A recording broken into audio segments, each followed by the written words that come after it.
And we're back again here with DDK. We're not going to bring him in and summon him another time, as we do have a match to summon with Pojilaya Skumbriya up against DMS here, our current reigning champions of Europe for 2 weeks in a row. Could it be number 3? Could it be actually the longest streak we've had in EU? There's only one way to find out when we head into this match here. But Dan, starting to kick things off, DMS, they have been on, I'm not even lying about this, and I kind of feel bad saying it, but they have been a massive surprise to me, especially last week beating Buff and Jors, which I saw as one of the best, if not the best, European teams. Yeah, it's kind of crazy because I think the week before that they beat PS, and that was a matchup where we were like, yeah, I mean these guys are not favored, they're the underdogs. We were not really expecting a victory, but we saw a victory. It didn't look like the cleanest victory in the world from what I recall. But again, going into the following week and then having them beat Buff and Joyce, it's like, okay, they just asserted themselves as like legit top 3 because those are the other top 2 teams in Europe. So that's pretty exciting. And now we get to see the PS rematch, and I'm sure you know that's a pretty nice one because PS are probably thinking, holy crap, we shouldn't have lost to these guys the last time. Now's our chance for revenge. Well, speaking of revenge, here's ZP. We're going to take a look at the rosters between these two teams, and one player that's really going to stand out to me, which you don't have to talk about, but I'd kind of like you to talk about. Play With Me. He has been a star on this DMS roster. Yeah, Play With Me, I mean, most iconic character by far is what Play With Me does on the Wraith. But I think to me, what Play With Me did that was very, very exciting last time around was just Play With Me's rotations on the Haze, right? Haze, you talk about the preamble going into it, where usually, okay, Haze takes a while to get online. Play With Me was really good about soaking back and forth between lanes, even in the old economy system, got ahead and made Haze a force in the early to mid game in a way that you don't normally see. And I think the play out of Play With Me and also out of players like Wolfie, DMS does well because even on some level, if you wouldn't say historically they've played the macro game as well as say Buff and Jors may have, their individual play and their way of utilizing individual talent and mechanics to create scenarios where they start getting ahead feels like it's second to none. And yeah, you're going to talk about players like Wolfie and Play With Me quite a bit when you're getting into that narrative, right? But it is a unique attribute of DMS and one that they have used to clearly great success, not only in Deadlock Fight Night, but also in other tournaments like the Sinner Sacrifice.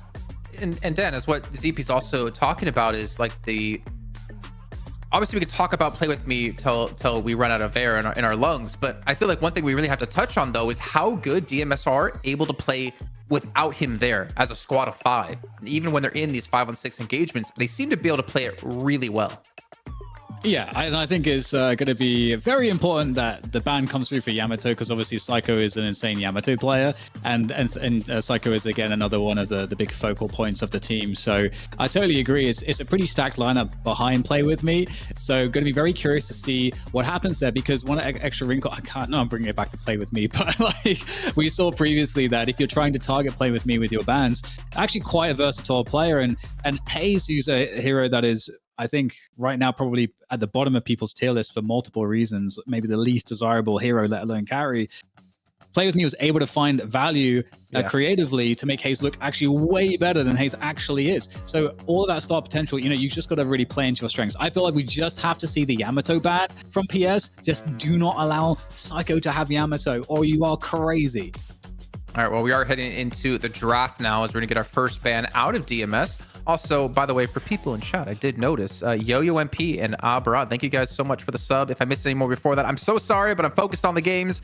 We do appreciate any subs we get here on the channel because, of course, all the money goes right back into the prize pool. And, of course, the production team who are doing a phenomenal job every single week. Have to give them a mega shout out. But DMS, they will ban out Mirage here off the bat.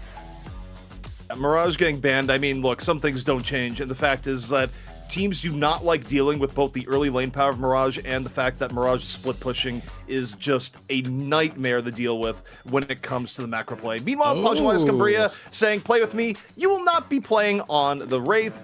And that brings up the interesting question of what will DMS pick? Now, note, Yamato is available. You can first pick the Yamato so long as you feel you can support Yamato with enough picks that you don't fall behind. Because the weakness of Yamato that we saw in the first game was that Yamato, if you're way far behind, well, you're not as scary running into people, resist or no, because your ult's going to run out before you actually kill them. I need to actually take a look. God, wait. What on earth's happening? Please explain. Are DMS playing on hard mode?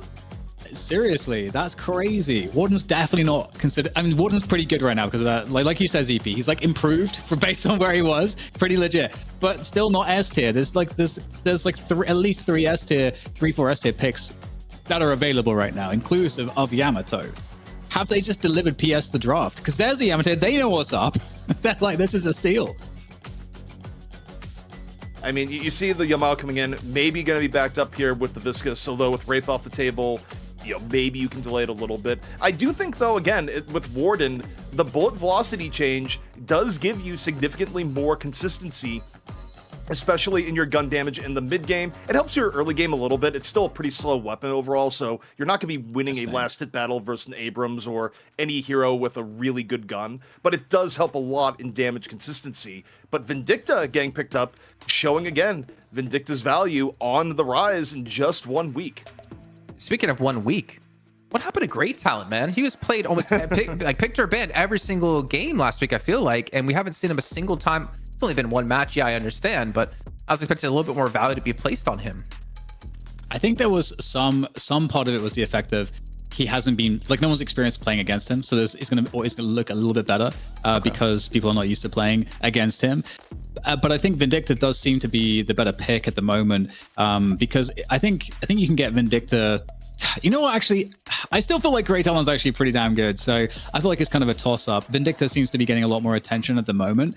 And I think both Great Talon and Vindicta provide a very similar burst damage and coverage in the lane. The only difference I'd say is Vindicta is easier to set up ganks with the stake. And, people are really enjoying the crow-based builds as well. So I think Vindicta's just a bit more of the flavor the last week or two. So that might be part of it. But Geist and Viscous going the way of DMS, I definitely like that. I think that helps to cover up for some of what they've got going on right now. Because again, we've said it many times, Geist can be a nice counter to Yamato, but you kind of need to probably rush your AP points into the life leech to get the silence online, and that's like the 3rd level. So in this game, let's not forget, everything happens way quicker. Everyone gets more souls now. Taking a look at DMS, they obviously still have like Haze and Furnace to pick up. I was looking over this way off my screen. I was checking my little database that I made, and he's only ever played Mirage, Infernus, or Haze, if I remember correctly, because I closed it because I'm an idiot. So I'm kind of curious what he's going to go for in particular, but it seems like they're really in no rush to necessarily pick their like side lane carry, but neither is Pojilaya Skumbriya at the same time, as they do have, I guess, Paku who can play solo, Yamato who can play solo, so maybe they're not too worried. As DMS instead picking up the Kelvin here, ZP. They looked at the last game and said, oh, yeah, Litz, you looked pretty good on that Kelvin. How about you don't play that? Also, I mean, DMS has played a really good Kelvin in the past also. So, I mean, it's not simply a deny pick. I think it's also good for them in general, particularly when paired with the Warden, as we saw even in the last game. Abrams going to be picked up from PS, not super surprising. What does surprise me, though, and all of this is the fact that Infernus has seemingly just suffered a catastrophic stock drop in 1 week. Yeah. And I mean, he did get nerfed a little bit, but I think it does go back, Dan, to the point you had made about, hey, teams are prioritizing more early game. What can win you the game earlier? And Furnace taking a little bit longer to truly come online and become a raid boss. Also doesn't get quite as far ahead with the jungle changes, and might have changed everything in terms of what teams are prioritizing. The fires are not burning right now. Yeah, I totally agree. I think Infernus is still definitely a good hero, but I think just the way that the playstyles are going to develop now, everyone that relied on their farm to some extent to come online more quickly, Infernus included, because with Infernus, you're looking to get, the Ricochet inhibitor, toxic bullets online. Like you need to get those online to really start power spiking heavily and taking part in a lot of team fights. And you're not going to get that as quickly if you're having to, share some of your souls on lane, and at the same time, like protecting your farm. It's just a bit of a nerf just in general, I think, for Infernus and anyone that relied in any way on jungle farm and needing bigger builds to power spike. So the interesting thing with 7 that's a bit different is that although 7 eats up the jungle, and as you're reliant on running box routes and so on to get the farm up, at the same time, 7 has a lot more capacity to push and pressure in the lane with the stuns, with the lightning ball and so on. So it feels like it's a lot more team utility, and we're seeing that across the entire lineup. Warden, Viscous, Geist, Kelvin, 7. All of these heroes have exceptional utility for team fighting and for pushing objectives and lanes. And this is much more lane dominant, it's much more objective dominant in terms of how fast you want to go in this game. Did you not tell them, CP, we're not doing the Mo and Crow 1v1? You know, I did tell them. It's only in the best of ones we don't have to do a coin flip, but hey, Mo and Krill, they have their place. Honestly, though, I've been sitting here racking my brain thinking, why? Paradox? Why on Morden? Yeah, Paradox also... I was gonna say, I thought that's what you're gonna get at. No, that... honestly, the fact that Paradox has not been picked yet is ridiculous. We will get to that. But the Warden point here, if you think back before the economy change, what was Warden's biggest weakness in terms of getting farm? He's bad at clearing the jungle. He has always been bad at clearing the jungle. He's not a good jungler for a wide variety of reasons. But now with the economy change, you can get rich, you get more money off kills, and you get more money when you don't do the jungle. So the fact that Warden can get more farm and is now more consistent with his gun damage, I think does more. And are we living in a world where Paradox is available and Shiv gets picked? Is this our map one right I'm now? not gonna lie, I went back to like double check if this is just like a production error, and even production was a little bit confused as well. They're like, wait, did we mess this up? It actually indeed was a Warden. This is the first time I feel like we've ever seen Paradox not picked or banned in a match here in the Deadlock Fight Night. Oh yeah, that might be absolutely true. We'll have to go into the archives to figure it out, but that's probably true. Yeah, this is really interesting because just look at the dynamics between the two teams. You know, you're getting some utility and team fighting off of Ivy and support there, but otherwise, like it's we've got like a DMS as a team. I feel like they synergize really well. I feel like they could deathball really effectively with all the util that they have together that synergizes. Whereas with Pojilaya Skumbriya, they have some great burst damage and so on, but at the same time, I don't know. I feel like I am liking DMS's ability to play with each other. We do have a change here, a substitution. What was the awkward pause there, Jason? It's a family show, Dan. It's a family show. I have missed something because I'm looking at all the crosstalk going on. But Sunset will not be playing in the next map. Sunset has dropped the information that his CPU has died mid-match. I don't know if it's going back to some of the issues that people have with some of the new Intel computers or what, but what it really comes down to here is that Sunset is out, DMOV is in. So DMOV, of course, known for their play on buff enjoyers, they're going to be slotting on in where Sunset usually is. So a little bit of a change up for Pojilaya Skumbriya, and you do wonder how it affects their just overall team play here, where you have to do such a short notice substitution due to hardware failure. I mean, you kind of jinxed it earlier, ZP, right? You're talking about EU, stable rosters, not needing to swap players around. Of course, in their first match of the Buddy Batch, we have that happen. Now, obviously, it should be sorted very shortly. And I mean, we know DMOV to be an exceptional player, but we also didn't even touch on the Shiv here, gentlemen. And Dan, I mean, I'm not gonna mince words here. You're saying Shiv's pretty bad right now.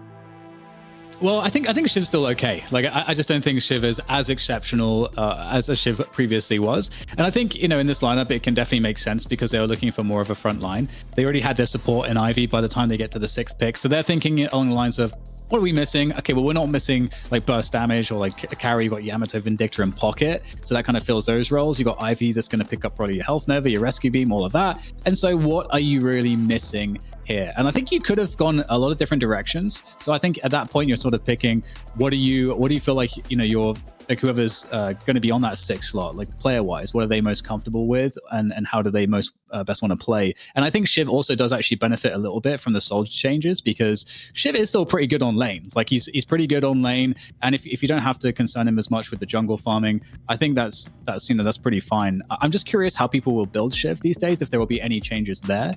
Because I could see a lot of different directions for that. We'll have to see. ZP, can I ask you a question here? Because I'm not 100% sure on the interaction. So Yamato previously was Shadow Transformation. I guess now you can't be stunned, right? Right. Okay, so for Mo and Krill to be effective here, you're gonna have to pop up the ultimate right away to catch up the Yamato, so you can't ult. But even if you don't kill her in that burst window, she's still gonna be low-ish that you could finish her off. So I feel like Mo and Krill, maybe you can correct me if I'm wrong here, got a kind of like slight indirect buff, slightly. The change to Yamato is that Yamato doesn't want to be super low when she pops her ult because you can't kill her in it. And that's why you saw things like Restorative Locket being run on Yamato, right? Where you pop it and then pop ult and you field yourself up to a point that no one actually wants to try and fight you in ult anymore. So that was kind of an item build adaptation that you were seeing. I think, though, when it comes to Yamato, more broadly speaking, when you look at the Pojilaya Skumbriya lineup, the number one thing that they're going to have to try to do here is build a ramp for the Yamato. As we saw even just earlier, right? Yamato does not like being super hard stat checked You know, for example, going against a 9K Warden block 5K. But what are you running here? You're running with the Pocket. And I think we've seen both in NA and EU that Pocket can be a very effective roaming bodyguard going, oh, you're putting Yamato in the solo lane, which is very likely. Well, Pocket is going to be in the lane right next to the Yamato and ready to play Big Brother if anyone comes to bully the Yamato, and just increase the odds that you get that impactful Yamato play into the mid game. All right, well, Dan, right before we do let you go, who do you think is going to take this first map in the series? I definitely like the synergies for DMS's comp, and I think that they have a lot of good answers to what PS is running, especially because of the Viscous and the Cube and how that can negate a lot. So I'm going to edge DMS from this, just from the comp and the changes to the economy, but we'll see if PS can figure it out with what they have regardless. All right, well, ladies and gentlemen, we're heading into the first map of our money match series here between DMS and Pojilaya Skumbriya. DMS have held on to the title for the last 2 weeks, where Pojilaya Skumbriya were dethroned by the team they're currently facing after holding that title only 1 week here. ZP, as we do load into our lanes as well, we will see the Yamato in a solo lane up against a Mo and Krill in lane 1, and we will see a 7 put in a solo lane up against Pocket in lane 4. You know, the interesting thing here, given the setup, Pocket is a great solo laner, don't get me wrong, but I like what teams have been doing more with running Pocket in the duo lane. Like, if we had Pocket in the 2 lane, Pocket could come in and protect Yamato and help get the Yamato ahead no matter what. In this case, I mean, it could be Abrams coming over and it wouldn't be that bad of a rotate, but, you know, Pocket in the solo lane, it's not bad solo, but I do wonder if you could have done a slightly more effective lane setup here. Okay, and also looking at the Mo and Krill played by Psycho in lane 1, I do like the pickup, and, you know, talking with Blank, you guys might recognize him from Dead Air and some other casts he's done. He was discussing how, you know, it's a really good hero to play in a solo lane if you want to shut down an opponent's carry, because he's just so self-sufficient. He has very good gank potential. He has very good potential to kill his opponent, especially if someone comes to gank his lane. So it seems like maybe DMS are going to deal with the Yamato, letting it go through by countering it with the Mo and Krill to at least keep it in check during the laning phase. Yeah, Mo versus Mo's interesting. I actually think versus Yamato, it's one that Mo still has to be a little bit careful on, just because dodging Power Slash, it's not quite the hitbox it used to be, but if anyone's not going to dodge a Power Slash, it's Mo and Krill. But if the Yamato lets you go in like that and hit the scorn, you're just going to get healed right back up. You call him a thick boy, ZP. He is. The reality is that he does not have the body to be anywhere near agile enough to not get slashed up by the Yamato. That's reality. That is physics, Jason. He's got the ideal man body. Okay, I'm telling you that right now. At least that's my excuse. But yeah, I mean, we're gonna see how it's gonna work out for him as they're able to, you know, do decently well in lane. Also, another lane we have to keep our eye on is potentially lane 2, because I feel like lane 2 for PS does have some decent kill potential with a Shiv and an Abrams. That's a lot of damage that can be done in melee range, and you're seeing it right here as we're gonna see Play With Me be the first death here in this game. And I didn't even notice till now, Play With Me is actually on the Warden. He's not even playing a carry in a solo lane.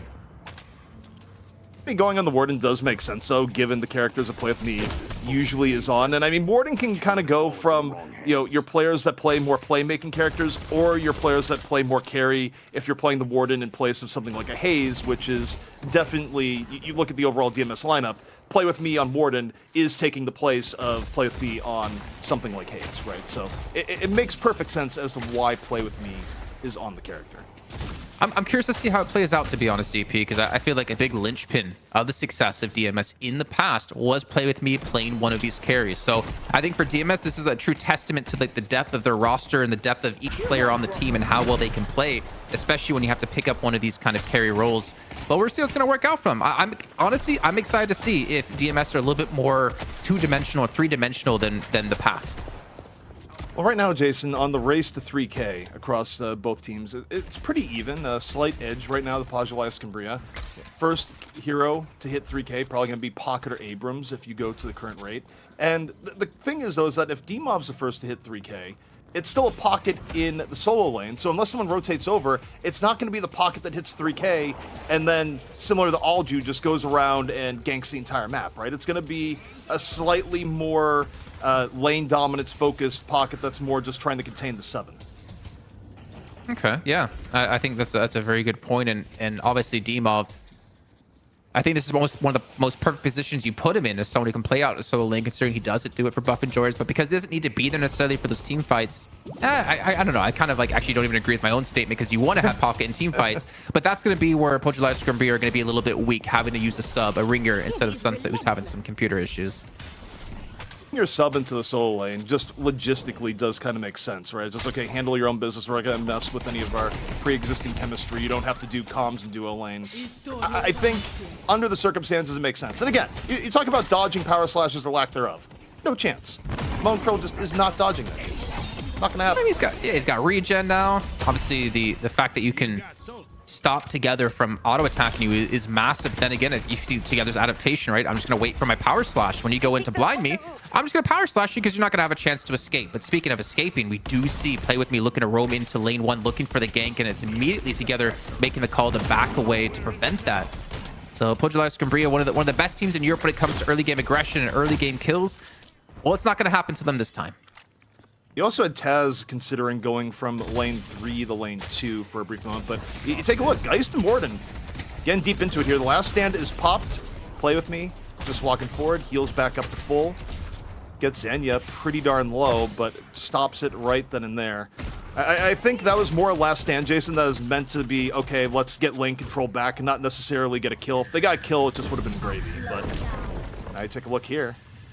Airdrop in progress. Flying around, but back to lane pretty swiftly. I am curious to see how Tass is going to be able to power spike in this game. In the last match, we saw him be leaps and bounds ahead of everyone when it came to Souls, especially with the Assassinate. He was able to snowball extremely quickly, but he hasn't had as many kill opportunities early on, which I honestly have to give credit to DMS to not allow that to happen. We've only had 1 kill in this game so far, and it was on Play With Me, who unfortunately got caught overextended by Zanya. This is an honest game so far, Jason. Not much in the way of rotations, although as I say that, now Ivy rotating over to give a little bit of help to D-Mov. You're going to get the Viscous rotate in turn, so it's a 2v2 developing in lane 4. Lane 3 just staying with the Vindictive Kelvin, and lanes 1 and 2 staying the course of this at the very beginning of the game. We'll see how this pressure into lane 4 works. 2v2, a lot of ways it can break down, but it doesn't look like either the Kelvin or Vindicta look interested in rotating, Jason. It's just 2v2. Yeah, it's all about the lane 2 at the moment. See Zanya and Hardeka able to get 2 kills onto Prestis and Play With Me. It was a rotation coming out together from lane 1 to deal with this one, and a good timing on it nonetheless, as they do get themselves a slight lead when it comes to Souls and potentially the first Guardian of the game.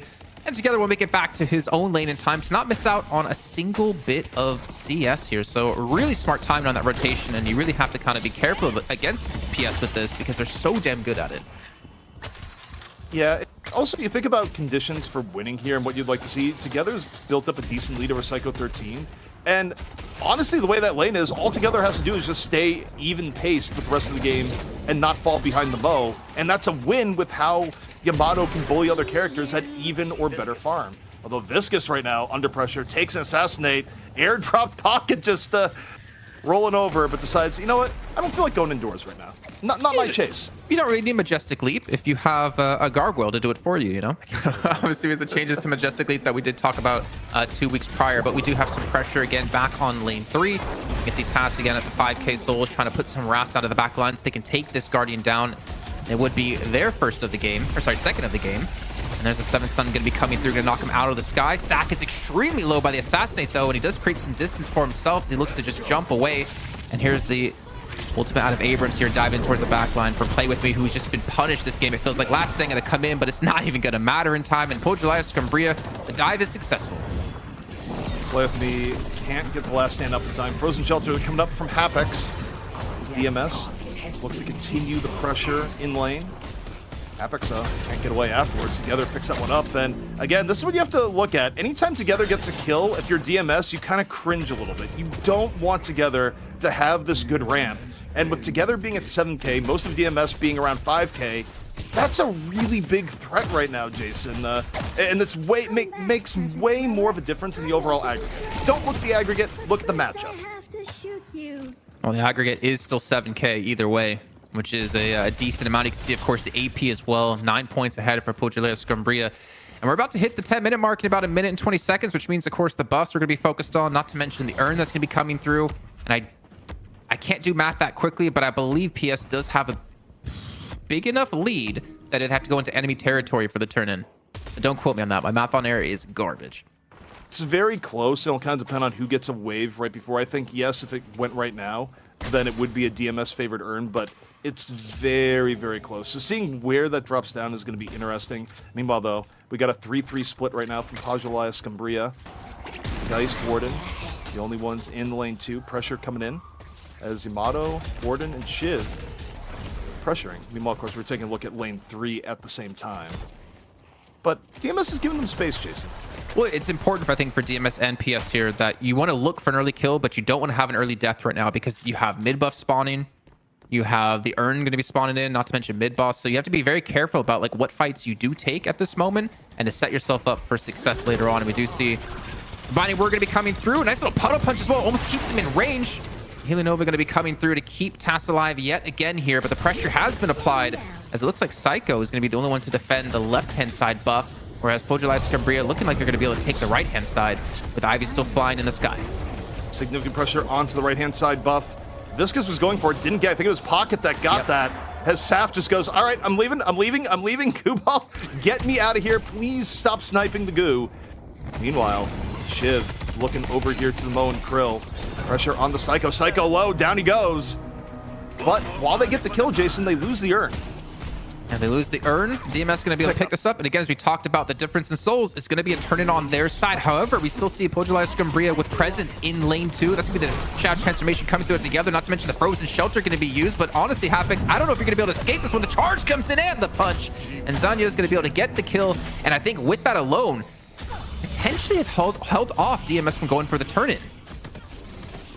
Skumbriya here, they might be willing to give up urn, but they're gonna get Walker pressure at the very least. They are doing some decent pressure near the urn, but I think that's more Walker pressure than actually anti-urn turn pressure. And yeah, you're gonna see DMS get the urn turn in.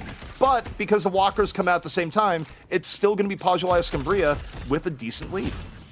Yeah, and not to mention, like, this lead could easily be turned around, I'd say, for DMS, because a lot of these souls coming from these objectives, DMS, they have 1 Guardian, whereas Pojilaya Skumbriya have 4 Guardians and 1 Walker. So I almost want to hope to see DMS start to make some pushes happen to get some of these flex slots unlocked, but obviously get the extra income that comes with taking these objectives. Not to mention the map control. So do see a push coming on lane 4 here out of Pocket and Ivy. Litz and Dmov pairing together to deal with this as they're up against 3 players from DMS who go for the immediate gank off the line. And I'm not sure if that PS are going to survive. Oh, a great use of the airdrop, but it seems like Dmov didn't want to take the ride. Dmov says, no, you can go fly solo. Dmov dies with dignity in lane 4. But you take a look at everything here, Jason. The thing that really worries me for DMS, comparatively to Pojilaya Skumbriya, Yamato is ahead. Abrams is ahead. Shiv is ahead relative to the average player in DMS aside from Wolfie. That's not what you want to see in this sort of situation because Yamato and Shiv both together are bullies if they're even a little bit ahead, and they're a lot of bit ahead right now. So DMS getting kills onto together in hard decky may be mission impossible already if they don't have a perfect setup. Well, we'll see if that perfect setup will align here to allow him to turn this around. Push can be coming on lane 1 here, led by the Abrams and Yamato. Zanyan together. Looking to hold hands as they push in towards potentially another Walker. The dive comes through as well into Saf. There's the cube going to be coming in. Setting up for the charge. Gooball comes in at a perfect time to counter stun actually the charge coming through. And we do see the rest of DMS here looking for the turnaround. Not to mention Hardek has been able to join the fight here. That's going to be the ultimate out of Abrams use. The great parry comes in out of Prestus. And DMS, I think they might at least be able to pick up 1 kill off of this with the great reinforcements coming out of their team as they're still going on the chasers, ZP. The combo's still in play, too, for the Mo and Krill. As the fight breaks down, you got Pickers coming out. It goes directly onto the Yamato. Waited for the right time, got the pick off. And DMS getting some very crucial picks here. They don't get the Abrams immediately, at least not before he gets a kill, but they do get Zanya before he's able to fully get away. So decent trades back and forth. And when you're the team that's behind, Jason, you're happy with those trades. That's good. Oh, definitely. I mean, you're only 7K behind now. I think we're going to lock down Tass here in this position, but again, he's going to be relatively, I was going to say safe. I don't know what the hell hit him, but he goes down. A great kill out of Saf and DMS as we were talking about how are they going to get these kills. They eventually do and close the soul difference down to 3K here, ZP. Really big how they are able to bring it back into play. However, you take a look at where Pojilaya Skumbriya has been spending their hard-earned souls and a lot of core tier 3 items coming into play here, particularly when you take a look at Zanya, you get the early Hunter Zara, Litz gets the Rescue Beam for support, Dmov running the Warp Stone Veil Walker pocket build where it's just, very survivable, easy to get in and out of fights. The fact that you have these core items online, but as it happens, you see the core items being bought for DMS. which shows just how important that last fight was, way more than just what the aggregate would tell you. Oh, Hapex going with the knockdown. Love to see that. I mean, obviously really good to deal with tasks, but if you're chasing anyone, you have a slow into a knockdown, which allows the rest of your team to catch up as well. Here at DMS, I mean, I gave them credit for the way they itemized before in last week's matches. They're seeming to do it, you know, pretty much yet again here. But even though it's only a 3K soul difference, I feel like once we see, you know, these 3 Guardians, maybe 1 Walker go down for DMS, they're easily going to be in the lead. But I think for what I'm looking towards is the buffs and, of course, the next urn. Warden's on the menu. Abrams charge over and in, doesn't hit the wall, but the pressure still in. Forces out the last stand. Play with me. Gets last stand up, but can't survive long enough to get value off the life leech. Seismic slam in. Kelvin now in hot pursuit from the Abrams. Abrams looking, still following. How far this chase gonna go? The Shiv comes in for a little bit good measure here, Jason, but Kelvin, I think, is gonna get away. Still, 2 quality picks coming out from Pojilaya Skumbriya. Well, the urn turn is going to be neutral here between the 2 teams as well. And PS, I mean, they're going to be able to pick up a kill. If Psycho's not careful, Demov gets a kill into Hapex here. And I think Psycho's going to follow as well here. And PS, actually, no, DMS, the lead that you just clawed back against, you completely give away as it's 12K in the lead for PS. And most likely, they're going to be able to get a turn off of this as well. I think the only saving grace here, but it might not be much if people don't get up in time, is that the urn turn-in is in DMS territory, but you don't have last stand up. You do have Stormcloud at the very least, but instead you're going to do the old mid-boss urn dilemma here. Do you try and go after urn, or do you go to contest mid-boss? And we'll see how DMS reacts. They can get to mid in time here, Jason, but just barely. I mean, the urn's going to be towards mid-boss as well. I think they're just going to group for this one. Zanya's going to drop the urn and look for the fight if we do see the contest to happen. There we go. The Stoneform going to be coming in. No contest happening. And that will be PS securing the Rejuvenator. But I'm looking at DMS here. You don't want to get caught out after that. You didn't even contest. Now you're going to lose a player as well. And the urn, it could easily be picked up for PS for the turn-in on top of this. Things can snowball wildly out of control. DMS losing Wolfie. Pojilaya Skumbriya pressing the advantage. They get play with me on top of it. Shiv going, you know what? I've been in jail before. It's not bad. You're not the first one to jail me, Warden. Look at my history. Just look at my hairstyle. How do you think you got these scars? Yeah, exactly, yeah. But well, yeah, the urn going to be reset back here, ZP, and it's looking like Zanya wants to go for another go at it, but instead going to actually just commit to the fight, potentially, as Psycho and Saf are going to be here. Well, this may not be a fight that Abrams wants to be in. The combo comes in, the goo over the top, seismic slam, 200 HP in a dream, 150. Together coming on in, and Abrams just might squeak away under some very strong DMS pressure. And they could turn this fight around, actually, because the reinforcement's going to be here. Psycho does at least grab the urn and look to get away as Hardeki's on the chase for this one. And Psycho's extremely low on HP. The knives continue to land here. Psycho, I think he's just going to die from the dot. He will fall. The urn could be picked up now as even another walker could be secured, but it's going to be very resistant with no minions here. In the meantime, we're seeing the rest of PS group up here in lane 1, and the response out of DMS is, well, play with me. He's going to push out lane 4 to look for the Guardian. Jason, Wolfie just dropped a big bag. I don't know what the exact number was, but it was at a minimum over 1,000. That is the 7 special, where you kill 7, you get your hero kill gold, and you get a big bonus at the same time, because 7 usually has been in the jungle. So, nice little surprise there for Zanya, as Pojilaya Skumbriya again get up to about a 10K lead, where DMS, they crawl back, Jason. They claw it back, and then Pojilaya Skumbriya has a good team fight and immediately gets ahead again. Well, at least there is one upside, though, ZP, for DMS. Play with me took down the lane 4 Guardian, and it got them a flex slot, finally, at about 18 minutes in, which is going to allow them to spend a lot of these souls that they're going to be sitting on. Play with me is currently sitting on 3K. It'll be very important to keep an eye on this when we go into the next fight, because honestly, with how one-sided it's kind of felt for PS, they only have about a 10K lead. It's a little bit misleading how the early game has kind of gone here for the team, and well, DMS, as you heard DDK say, he's really favoring the composition they have. It's very beefy. They have a lot of control, a lot of CC, and by keeping this lead not too wide, not too heavily against them, I feel like it does give an opportunity in this mid to late game to really hit a power spike. One of the silent heroes for DMS has actually been Psycho on the Mo and Krill, where there's been a lot of times where a hero like Yamato or Shiv or Abrams would get out scot-free, and guess what happens? Here comes the Mole, just absolutely whomping you. And it's been enough to an extent to let DMS get decent trades, even if it goes against them a little bit. It keeps them in the game. but now this urn turn in Jason going to be so incredibly vital. The fate of the match very well could be in this team fight here, should Pojilaya Skumbriya come away with it. Yeah, and I was looking at Wolfie.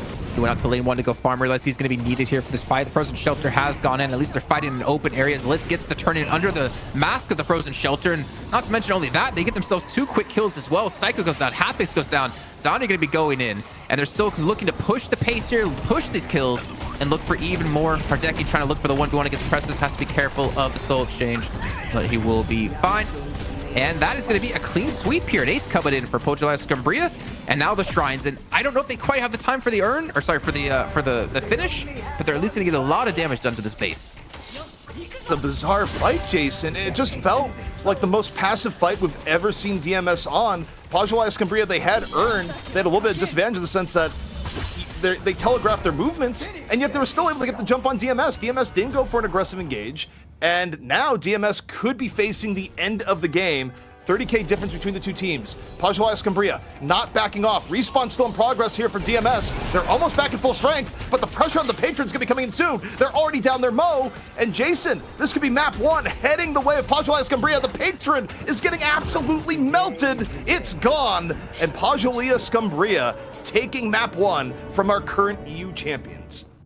Wow, you have to give them credit, man. That was so well played from start to finish. That we didn't see a lot of early kills come through. It felt like we were in game forever until we saw that first kill finally wrap up here. But Pojilaya Skumbriya now on the potential first time of seeing a 3-matcher here at the Deadlock Fight Night. You never know what's going to happen in this second match. But one thing I do know, ZP, is they got to bring DDK back in here to talk about this last game. And DDK, what a match it was.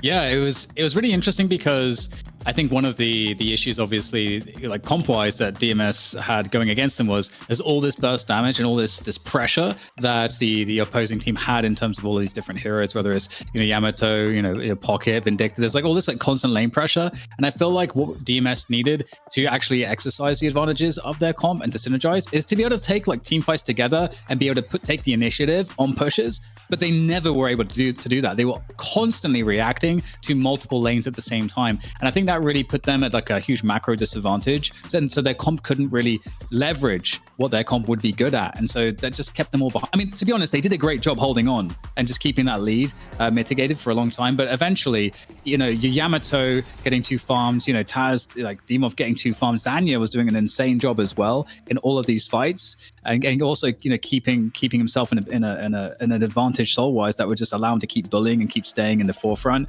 And then obviously behind all of that, Hardeki's doing an insane job with the sustain that exists on Shiv, having a really good time of it on that Shiv as well. So just too much lane pressure for Pojilaya Skumbriya that was never answered, and DMS, they can't stay just being the reactors all game. ZP, let me float you a question here, actually. If Wolfie was on Infernus instead of 7, do you think we could have potentially seen a different outcome for DMS? I mean, it's possible. Truthfully, I'm a little bit biased against 7. I tend to feel like 7 may be a little bit overrated, but the reality is that 7 is popular in EU. I wouldn't have thought that we'd be at a point where Infernus would be getting picked over 7 the way it is right now. I think a lot of it just comes down to early and mid-game tempo, where people are feeling they're getting a little bit more out of the 7. 7's certainly better at clearing the jungle a little bit quicker and having perhaps quicker rotations in the early and mid-game. But even still, I don't think it's a huge difference between the Infernus. Infernus has more upside, but look, it is what it is, especially in terms of comfort picks. I also think Wolfie is very, very comfortable on the 7, one of his most picked heroes. So you also start getting into the realm of, okay, what are you comfortable on? What makes sense? And I think it just really comes down to the economy changes. The fact that an Infernus will not get the gap on other characters the way that Infernus used to, and teams as a result don't think he's quite as valuable. I also think here, when I look at trends in the game, you saw this a lot. You saw Play With Me under pressure, dropping a last stand, and dying before the last stand could get value. It happened frequently, and I don't know how much of this is on Warden, how much is on Play With Me's comfortable or comfort level on Warden, but it was not the hero gameplay that we've usually seen from Play With Me, where Play With Me takes over the game. And I think part of it is that Warden is just a very different play style than the heroes that Play With Me otherwise is on. Well, not to mention, DDK, if we're talking about, how people or individuals necessarily playing, I feel like Zanya together, we're holding hands quite a bit in this match, just being this like deadly duo that could just pretty much take on anyone 2v2. Yeah, it's very powerful when you have a dynamic like that, because again, I think if you zoom out a bit and think of one of these sort of macro themes, just the amount of map control that they were able to have because they were able to push for space so much, because like you say, a combo like that is very oppressive to deal with.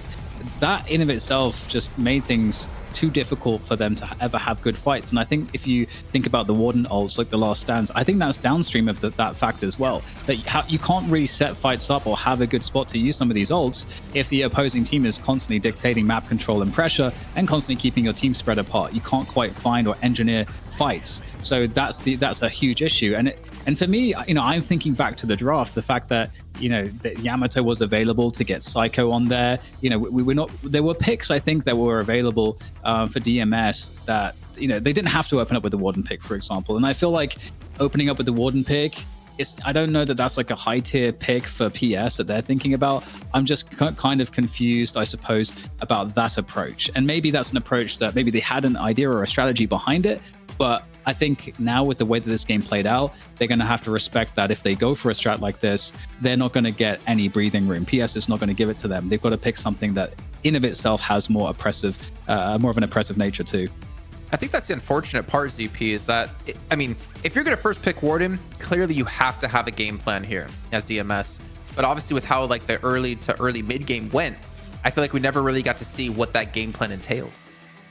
Also, when you think about drafting strategy, how much of the pick was we really want Warden because we love Warden, and how much of it is, wow, PS has played a lot with Warden in the last week, and we don't want PS to have the Warden, right? Like, based on what we saw here, I don't know for sure.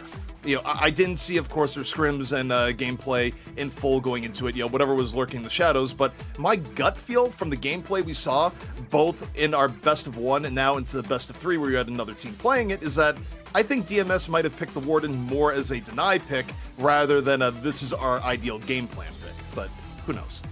Well, we're going to find out after a short break. Will DMS change their first pick? Will DMS come back and take us in a first time ever in DFN history to a map 3?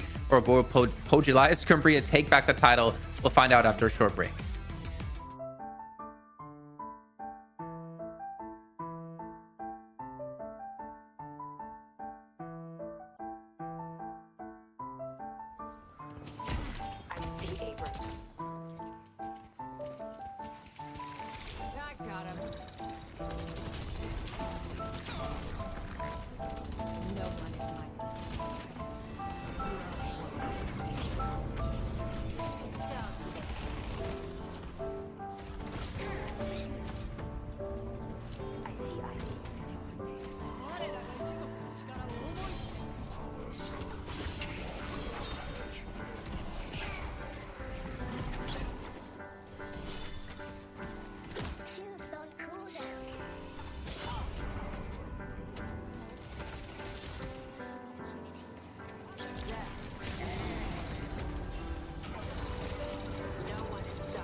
Welcome back, ladies and gentlemen, to the Deadlock Fight Night number 6. Potentially the final map of our EU portion of this broadcast. Jason Kaplan joined by DDK and ZP here as we're about to hop into the draft here for our second match of DMS, who are currently down 0-1 up against Pojilaya Skumbriya, looking to take the title back for themselves yet again here.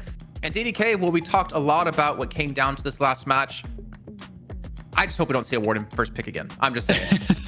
Yeah, I feel like we'll see a different approach there because we know that Psycho's crazy on Yamato. I mean, they surely need to leverage that.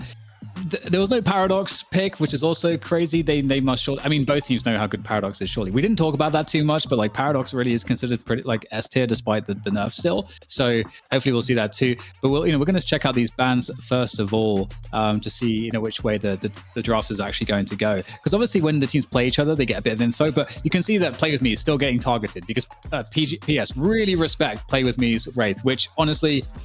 You have to respect that choice. So I like that. That's fair enough. But this is the thing. I feel like it really does open up the draft to be in DMS's control. That PS feel like they have to ban Wraith, and we get them banning Yamato. So that's more reasonable. But I'm curious that we aren't seeing them going for the Yamato pick that last game. It's still haunting me. I mean, what is PS first pick here now? Because you'd obviously want to go for like a Wraith or Yamato if you can. Mirage. I think it's 100% going to be Mirage. It's what I've pledged to myself. I will not forget that Mirage exists, particularly in EU, where Mirage has just been one of the highest valued early picks, no matter what. Like, and as I say that, they go Pocket. So yeah. Okay, Pocket ranges from throwaway ban to early pick to not picked in the last few weeks. He's all over the place. But now if you look at DMS and who they're likely to pick, Mirage comes in. So Mirage makes a whole lot of sense. Viscous has been getting picked in the 2 slot a lot. I also wonder, do they pick Warden again? And the idea of like, you can't have it? Because I think what happens here, if they don't pick Warden early, then Pojilaya Skumbriya will go, oh, they didn't like running the Warden. We can now leave the Warden until about pick 6, and instead they go with the Vindicta, which makes sense. I mean, they're taking away parts that PS was able to use to great effect just 1 map ago. So yeah. I'm wondering, Dan, is it Play With Me on Mirage, because he has played Mirage in the past, or is it Play With Me on Vindicta? I would want to see Mirage. I think Vindicta is obviously more of a backline type of hero, and Mirage is much more active. And we've seen the best stuff out of Play With Me when he's able to be active, especially on both Raze and Haze. When we see amazing games out of Play With Me, it comes down to the impact of being able to roam. And obviously Mirage is significantly more tooled to do that, especially with the ult with Traveler, and just having abilities to get in, get out with the Tornado. There's a lot of play there, I think, for Play With Me with that. And okay, Warden Paradox. You see the Warden Paradox coming out, and okay, Paradox is not dead. EU has not completely exiled Paradox out of the meta. Viscous coming in from DMS, that's about where you would expect a Viscous to come in.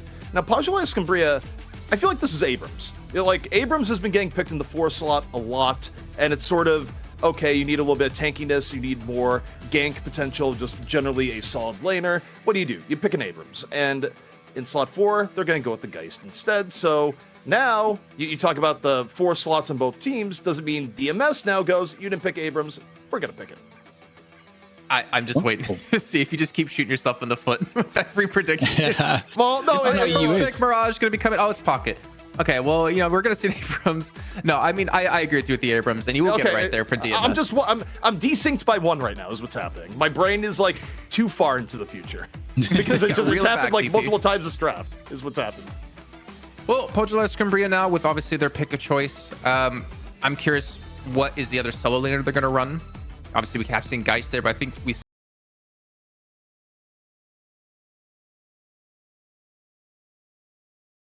to the Ivy. Kelvin is what I'm looking at here, Dan. That's why I think DMS will pick, and now that I said it, watch it go just 1 pick later. Yeah, I think you probably see it go a bit later because now PS have their dedicated support. I don't think there's the urgency for DMS to just want to instantly pick a support, so they could use this slot for something else. And I mean, they've got okay, never mind. So okay, you're right this time, ZP. I was predicting. Jason also grabbed it too. Jason technically said it first, but we're gonna. I'm just thinking in my head, DDK, that I see nothing wrong going to support right now because then you force them to pick a last pick, and then you get to respawn to their last pick with your own pick. Especially if you're running like another dual lane character, or actually ideally it could be a solo lane. You never know if Abrams is going to be solo or Mirage, or will be joining Mirage, or they're going to run something else completely. Yeah, it's interesting for me as well though with DMS though, because I feel like they could use maybe another hero that's a bit more like damaged. They've got like tankiness, they've got some good lane pressure, but yeah, something that's like in the lane pressure or carry capacity would be kind of nice to see. Would be interesting to see Infernus, because Infernus is still good, and I think it can it can certainly work, and it would be nice to see how Infernus's build works with the new economy changes. Like when it comes online, what are ways you would maybe alter the builds to try to get the build online a bit more quickly. I'd be interested to see that, but oh, there we go. Okay, so the Infernus is coming out, and yeah, getting a bit more damage into the mix. I think that makes a lot of sense. And already, if we look at how, for me at least, the macro was lost last game for DMS, all those issues are addressed here, I feel. So ZP, let me ask you a question, because I haven't had time to play Infernus yet with the changes. What I am hearing though, it's a lot harder to get the burn off, your 3 off onto a target. Is there a chance we're going to see Infernus in a dual lane action instead of a solo lane, because he's not such a big bully anymore when it comes to solos? Possible, because you definitely could just run Mirage and Abrams as your 2 solo characters, right, if you're DMS. I also think when you take a look at the setup between both of these teams, Jason, look at the pick order. DMS goes with the early Vindicta pick, and what is the immediate counter response pick from Pojilaya Skumbriya? It's a Paradox. I think that is an incredibly smart pick, not only because of Paradox generally being good, but you don't always think of Paradox as a counter pick, because Paradox is usually picked early no matter what, and Vindicta hasn't really been picked at all in recent memory. But now that Vindicta is getting more highly picked and Paradox is getting undervalued in EU for whatever reason, you now go back to a more baseline interaction of, ooh, flying hero bad, swap flying hero dead. I think the Paradox pick in response to the Vindicta is actually incredibly smart drafting coming out from Pojilaya Skumbriya.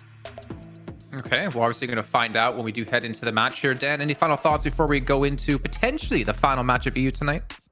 Yeah, I'm a DMS believer. I think their comp is a bit more rounded. I think it addresses the early lane pressure. They've got the Mirage there, especially for Play With Me. I would expect I'm going to put all the focus on Play With Me and his performance, and how he can dictate the lane pressure early on, and how that can give them more breathing room into the mid game. All right, well, here we go, ladies and gentlemen. DDK will be checking with you after this match does finish, as Pojilaya Skumbriya looking one match away here, ZP, from getting the title, the crown back on their heads, not to mention the $1,000 to go with it. EU, if nothing else, is volatile, but in the good way. Not in the roster shifting way, but in the champions change every week, it feels like. And that would be something to see yet again. But for me, Jason, I'm pulling for a map 3. I don't care who wins after that, but I want to see 3. Yeah, it would be the first time, which blows our mind that we're 6 weeks into this and we have yet to have a map 3 between these regions, or between any of the regions at the moment. But in terms of lanes, we are going to see the Pocket up against Abrams in lane 1. We will have the Infernus and Solo lane up against Demov on the Lady Geist in lane 4. And then, of course, we have a Mirage, which I don't even know why I say of course, a Mirage Vindicta in lane 2. So this is a little bit unexpected. I will say, for the Mirage Vindicta lane, you talk about 2 heroes combined together that will have no problems getting last hits. Incredibly quick bullet speeds. And I mean, a Warden Shiv lane isn't necessarily the highest amount of pressure early on. Eventually, Warden hits a level, or if he rushes Quicksilver, his Flask can be pretty pressuring in lane. But I would expect, in terms of any sort of lane chaos for lane 2, probably to be a little bit more sleepy. Lane 3, however, is where I think things could get very, very hot very, very fast. Well, lane 2, we see the action breaking off here. Zania going to be forced to back away here. Great Tornado catches out onto Hardeki. So some good damage being traded. DMS winning out in the trade overall when it comes to this lane in lane 2 at the moment. By the way, Majestic Spammer, thank you again for the sub here. Just going to give shout out to some subs. We're actually, I think, 25 subs away from our goal here, ZP. And just to remind you guys once again, who are watching, all the money that we get from subs goes directly back into this event, so we can bring it to you every week. That's right. It is one of the most effective ways to support the product. But now, Jason, we're going to look back over at lane 1, and Pocket Abrams at times can be a little bit of a sleepy lane. I mean, it's hard for Abrams to lose lane until you have a rotation come in, and Pocket also working with a really good shotgun weapon in terms of bullet speed. It might be one of the more sleepier lanes, actually, you can have in Deadlock if both players are playing competently. Well, I mean, we're in EU. It's about to be midnight, so hopefully not too much sleeper for DMS, who need to get a match back to take it to match 3, as we can see. Or the push up, Prestis, very low on HP. So it's not going to be Wolfie on it. It's not going to be Play With Me on it. It's going to be Prestis, who we saw to be the great talent player for DMS last week. Very low on health. He's going to be fairly careful here of anything coming his way. And it looks like we'll have a little bit of a pause coming in for PS. But so far, I mean, not really much of a difference in terms of Souls EP, and obviously we haven't seen any kills come through just yet either. Yeah, I mean, it's been pretty by the book so far. Interestingly enough, we're talking about, okay, probably lane 2 being a little bit sleepy. You do have a bit of a health deficit that's gone up there. Where Prestis, we had to see some cool little movement coming out to get out of what could have been a difficult situation, right? Did you say movement? I did say movement, yes. Okay, I like it. Look, sometimes you gotta get with the modern lingo. I reject a lot of it, but in this case, I like the movement, Jason. It's what all the cool kids are saying. But with Prestis, he was able to get out of a tough situation, but still pretty low HP, and you can see a really big tempo shift in lane when you get to that level of HP, because now it's just both the Warden and Shiv are gonna be very, very aggro and trying to get that last little bit done on the Prestis. I wonder if he actually might even head back to base, shove this lane out. Just make sure you're healthy. I mean, he's obviously going to be healed up slowly here, and I didn't see any regen items picked up for him. But what I did see is New Dorito and Nerds hitting us with a sub. Let's get throw that in there against CP. It works every time, I swear. It was smooth. It was almost as smooth as Prestis' Vindicta movement. But, you look at these lanes. But it wasn't here. schmoove. That's the problem. It was just smooth. No, yeah, I'm not giving you the schmovement. It's not there yet, Jason. But I do have faith. Just like I have faith in DMS to bring us to a map 3, because that would be awesome. But between both sides, it's about as even can be. 13k in the aggregate. And even when you look at the health bars, nothing too ridiculous. So as I say, that tornado, and now the pressure on to Warden. Flight from Vindicta, looking for the last few shots. Down goes Anya. Hardeki looking to punish. Gets the damage onto the Vindicta. Makes it a trade, Jason. And we'll see if it stops there. Meanwhile, we got a battle taking place in lane 4. Rotation. It was the tornado into the stake there that was just chef's kiss, man. Seeing that, like, there was no way you're gonna escape from that one. Some free damage being done. Obviously the chase had to come through to Play With Me as Prestis tried to back away, as Hardeki smartly enough tries to pressure Prestis to keep him out of the fight. Really cool trade there, and nice to see actually how we could have some really good kill potential out of the Vindicta Mirage. But as you pointed out, we did have the roam come in for Saf onto lane 4 looking for a kill, but Dimov does escape in time. However, Tass is still going to be here. He's at 2.9k souls, just shy of that paradoxical swap, which potentially could have netted a kill for them.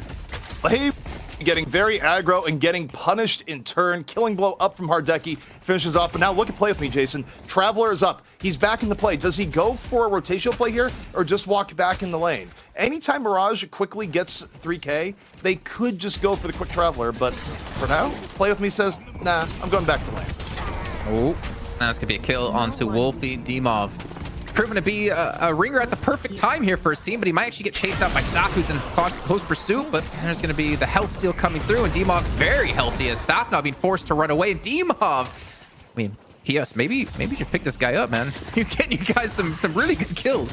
Listen, with all due respect, we've had enough poaching, at least in one region of Deadlock. We do not need the disease to spread. Dimov, please stay on Buff Enjoyers. I enjoy the storylines we get right now. Listic's like, no. Shut up, Jason. We don't need that in my life. But yeah, no, I mean, Dimov has been a godsend for them at the moment. Obviously, just coming in last second since Sunset's PC did die in the drafting phase of our first match. And it's been working out wonders for him. Up to 4k souls, putting some pretty good dominance into his lane as well. Here's the chase, well, dive under the Guardian. And Wolfie getting extremely low at HP. He's trying to win out against the 1v1. He gets the parry up, but survives long enough to get the kill. And Dimov, just as talking him up, he goes down. Jason, I got a very hot take here. Infernus is still a good hero, despite what some of the drafts today have said. But also, we got a goo ball coming on in onto lane 3. Taff bouncing around, looking for a little bit of damage onto the Paradox. Nearly has it dead, but again, just crushed by the Guardian. Turn 30 HP and down, and Dimov, again, continuing to be the cleanup king. And comes in for the respawn for a great kill. Tornado's going to go for the knock-up onto 1. Play With Me might have been overextended here, and he's going to fall by Hardeki, who's getting fed on Shiv, and we don't want to see that if you want to have a third map happen. Prestis able to respawn on his own. But for how long, really? I mean, Hardeki really wants these kills. And Hardeki still very comfortable, and by the way, that's a Mirage. Just traveling on in, going, hey Hardeki, maybe don't be as comfortable here. Not going to result in the kill, but does even up the lane pressure once more. Well, as I say that, Zenya comes right back into lane. Of course, we're taking a look at lane 3 right now. This Viscous applying some pressure to the Paradox, Jason. Kelvin back over and in. It's Paradox holding down the fort in a 1v2. Yeah, Litz needs to rotate back in to help out. We can see him on the minimap going to be doing so, but the first Guardian very low in health. Paradoxical swap comes in to put him straight into the Guardian, but a great cube comes in to actually save him from taking really any damage. And that ultimate being completely negated by the cube here by Saf and prevents any sort of gank from actually working out for Pojilaya Skumbriya. A bunch of pressure between Vindicta, Mirage, Warden, and Shiv in lane 2 that's been going on at the same time here. Zanya for now still keeping high HP. Good movement. We got Taz right now going into the left. Infernus is the prey. Decay gonna connect. But is the rest of Fall 3 gonna be there? Perhaps not in this instance here, Jason, but still pressure that, you know, will hurt Wolfie in lane for at least the next little bit. Not to point out and be nitpicky, but a kinetic carbine into the ground isn't gonna stun your target, unfortunately. And there's the decay onto him. And unfortunately, there's really no one to be chasing him down. So you just have the paradoxical swap to be very careful and very aware of this. As you take stock of things, it's only, well, there's not even really a lead going on. Pojilaya Skumbriya with a slight lead of souls, but not too much. So we're going to be approaching the first buff spawns in about a minute and 45 time. But as Jason, we have past the 8, go ahead. This pressure from Vindicta is huge. Both heroes down below 50%, but as I say that, the swap into Infernus, followed up by the cube, and Wolfie gonna be able to get out here? Maybe so. It's on the wire, trying to dodge around the barrels, but no, it's Demov again, rushing in, getting the finish, and now has to get away from the Kelvin. We'll see if that's gonna be done. Uses his own ice path as a little bit of leverage, but might not be enough, Jason. Well, the schmovement's looking good, but unfortunately, the schmovement runs. I shouldn't use that. That's your word. Demov goes down. Hafix eventually picks up that kill. And when everything's said and done, really no budging when it comes to who currently has the lead. It's slightly now against DMS's favor. We did have one Guardian go down. That was over in lane 3 as Pojilaya Skumbriya did lose out on this one. But so we haven't hit that point yet for flex slots. Everything going to be online here for these teams when it comes to ultimates relatively soon, especially when we're a minute away from the first buff spawning. You'll know if it peak brain rot when I start calling everything shameless and start talking about people as the final boss. That's how you know I've spent too much time with Deadlock players and the current vocabulary of the day. Because I'm waiting for the day you start talking about Riz and Glaze and all that. No. That's like too general. That's too normie. It's all about calling anything that anyone does shameless for no particular reason. Like, oh, he's breathing in my lane. It's just shameless. You can tell you're an NA player. Well, a slight fight happening potentially onto lane 2. As you can see, DMS pushed up here, looking for some damage from this Guardian, which is looking extremely healthy, but not really surprising when you've had a Vindicta and a Mirage paired together in this lane. But Warden and Shiv potentially looking to come into this lane to go for a gank themselves. And as I say that, I can see Hardeki is just going to be sitting in the jungle at the moment. Buffs have spawned up. Hardeki picks up the one on the left. There's a skirmish on the right-hand side for that buff. Not sure who actually secured it. But we see, I believe the Traveler was used to play with me to get towards lane 4 here to go for a fight. But instead, both teams just going to back away. I'll tell you what got secured. Zanya got secured a trip back to spawn courtesy of Prestus. Prestus has been very bang on and just good poke damage, getting people below 50%, and not really missing assassinates right after. It's been incredibly solid Vindicta play. And Jason, you take a look at the overall souls, it's starting to result in an advantage. But now Pojilaya Skumbriya. The soul urn rotation is underway. And now you have to look to DMS. Do they go for the urn contest, or do they try and get building pressure instead? Or do they just murder together in Hardeki? It's option C. Yeah, with Abrams Psycho win on that 1v1 in lane 1, it kind of makes it so you can't go for the turn in for Pojilaya Skumbriya. No, you don't have people there set up, and actually going for a chase here into lane 4 at the same time as a big skirmish is about to break out in here. The urn potentially still could make its way over, but I can see Psycho's going to be locking this one down. We see the goo ball being used as well. And the soul exchange, I believe, was popped off as well out of D-Mob, but maybe both teams just going to back away from this one, realizing it's not really worth the skirmish. It's really not worth the fight. It potentially could be breaking out in lane 1 instead. Skumbriya real close to turning in this urn. There's still an Abrams pressuring in the area. Biggest fight, though, of course, going on in lane 4. Still here Infernus diving on in. Does not want any part of the last stand and still can't get away. Zanya right over and in. Last stand finishing it off. Litz getting the soul urn turn in, and it evens it right back up, 53k to 56k. and the remnants of the fight still going on. Pressure in onto the Mirage. Mirage cannot escape. And that is a nice little turnaround there, Jason, for Pojilaya Skumbriya, now leading the game. Huge turnaround. They earn turn-in and 3 kills. I mean, they earn turn-in alone, 4K souls, not that big of a deal. Losing 3 players off the back of that now and potentially losing out on another Guardian. That is like the worst case scenario here for DMS, who were slightly taking the lead themselves, overcommitting into that fight. And speaking of overcommitting, Wolfie going to be going in towards a fight on the right-hand side here. We're going to lock him down. No, he actually just gets away with it just with a nick of time here. He's going for the chase on the Demov, who doesn't have soul exchange up just yet. He's going to fall. Wolfie gets one back for his team, but one is not going to make up for what they just lost in this previous fight. Been remarkably consistent on the Infernus, where I feel like every time we've seen a Flame Dash come in, it's been pretty well calculated, pretty high value. And again, it just kind of brings to mind the idea of why in the world has Infernus fallen a bit to the wayside, Jason, because Wolfie's certainly making the case of, yeah, Infernus still a pretty good hero. I see why that we've been picking Infernus highly for the last 5 weeks. I mean, it's natural progression, right? We had Infernuses make it to 6th pick last week. And now we're seeing games where he's not even picked at all, not picked or banned. So, just a natural progression, but I completely agree. I mean, Infernus still insanely strong. A concussive combustion can put out so much CC in a very ideal situation, especially if you have Hapex with the frozen shelter. If you're locked in with those two, you're never going to escape this one. But the Soul is still going to go in PS's way. Yeah, trouble time for Zanya right now. You see the rotation coming on in from Vindicta and Mirage over and in. Pocket able to rotate, give Zanya a little bit of help here. And in fact, they turn the tables on Play With Me. Killing blow in from Hardeki. So that was a great counter rotation from Pojilaya Skumbriya that started out as a gank attempt from Prestus. And I think that's what I've kind of been saying out of PS, is that they're just so good when it comes to these skirmishes, especially early game with rotations. Prestus trying to be like the human ward on top of middle buff, still looking for assassinates at the same time here. Is something you really can't shrug off. I mean, he's going to be leading his team in souls at 12K. And again, we know the snowball potential, but I feel like Prestus hasn't had necessarily the impact on Vindicta just yet that we would have liked to have seen. Not to criticize him at all, because obviously it's very difficult to play Vindicta, especially when you're playing from behind like this. But I'm curious if he's going to get involved a little bit more with his assassinates to really just hit a big snowball period for himself to hopefully translate that into his team. The hunt going on for Pocket in lane 1. You see both Kelvin and Mirage going for a pincer. One at the back, one at the front. Let's see if Kelvin gets away. But, yeah. How did Diego just like zip line out of there? Yeah, like, Pocket just like, no, I'm done. I'm not dealing with this. I'm out. I wanted to say the word again. Actually, the counter push coming out of DMS, looking to take another Guardian. They will take the last one of the game on their opponent's side. They still have one left, but again, flex slots to be unlocked. The Traveler going to be going with the Decay as well. Going to be following across the map into lane 4, where him and Saf are actually looking to push down a Walker. Yeah, Play With Me. Play With Me might not get out. There's still going to be pressure in that lane. Play With Me super low. Meanwhile, look at Zanya. Stuck in the stake over here in lane 2. Abrams and Vindicta applying pressure. Play With Me was able to stay alive. Saf, though, down. Kelvin gonna drop the frozen shelter. DMS down 2. PS looking to keep the pressure up in lane 4.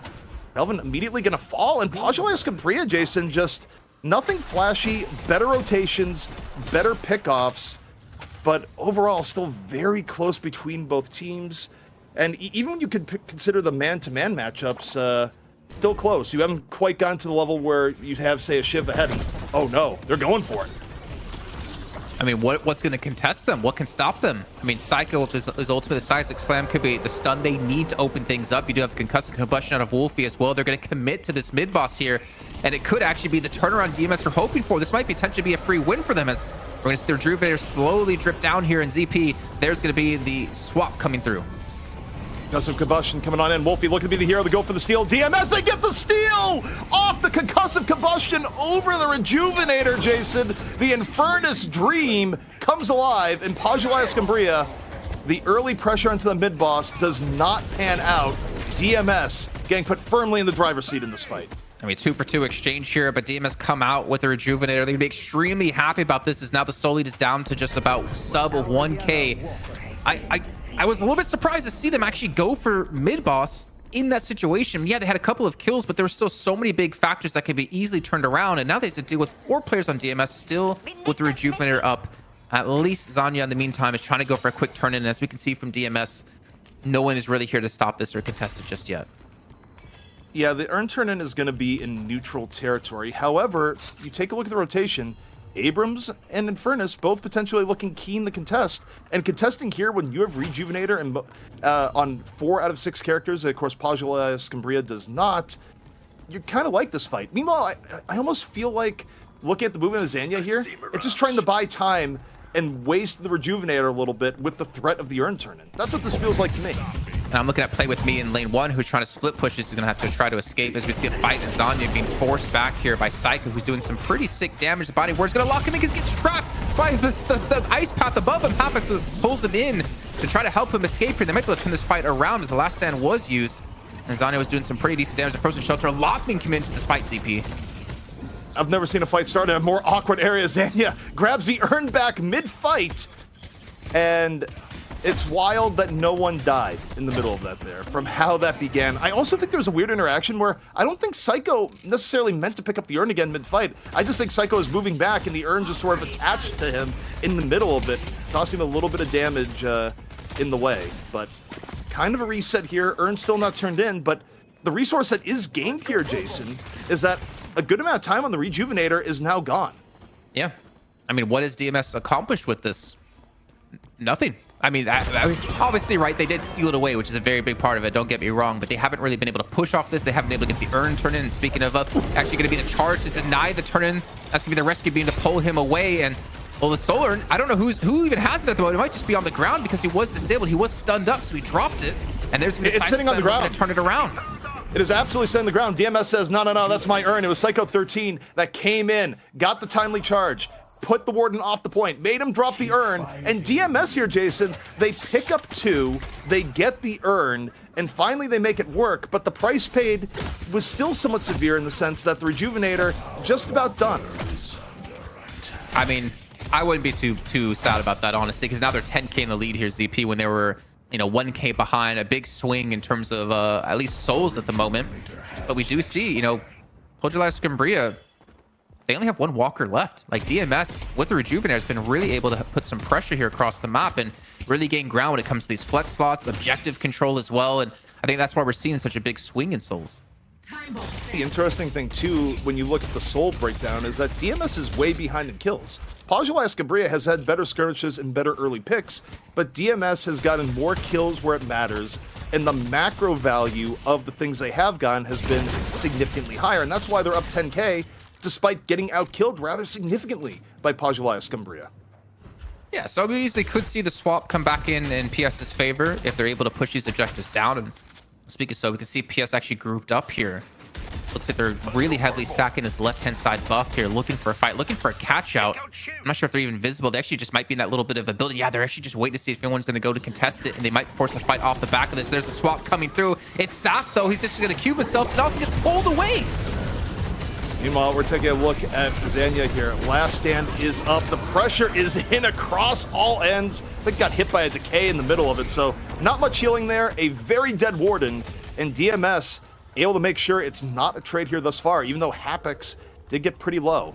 So you have this moment here, Jason, where they have the clean 1 hero advantage. They get Hardeki off the backside, and now DMS, a lot of opportunity as mid buffs get claimed. Yeah, they get both buffs off of this. I respect PS, the position they played in to play for the swap to catch him out. I think was stupendous. Just unfortunate that it's Saf. He can cube himself, then he gets rescue beamed away by Hapex, and that whole engagement you're looking for, the surprise factor, was completely mitigated. And now we have DMS have such a soul lead that they have to turn it into their enemy side of the map here, which realistically we're probably not going to see anytime soon. You still have 2 minutes left on the mid boss, and I would imagine that's going to be the next point of contention, if nothing before that, with that lane 2 walker looking to be taken. Well, Jason, if they do decide to turn this Urn, it's not the worst. You think about turn-in points, right? If the Urn was on the opposite side, it would be a more indoor setup, and it would be really terrible for the Vindicta.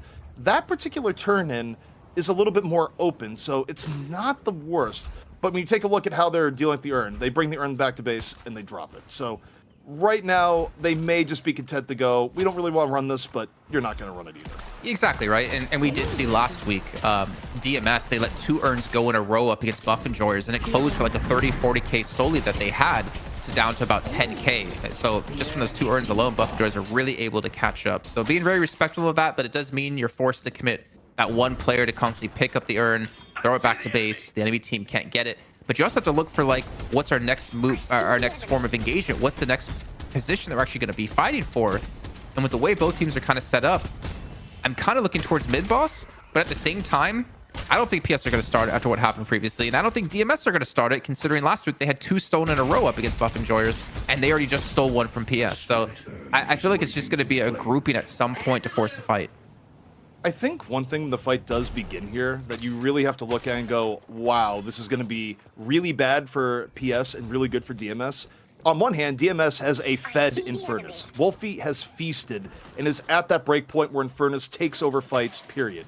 Meanwhile, Zanya, that's a broke Warden even post-economy changes. 15k Warden, no one fears it. It is a completely defanged hero that at best is a distraction.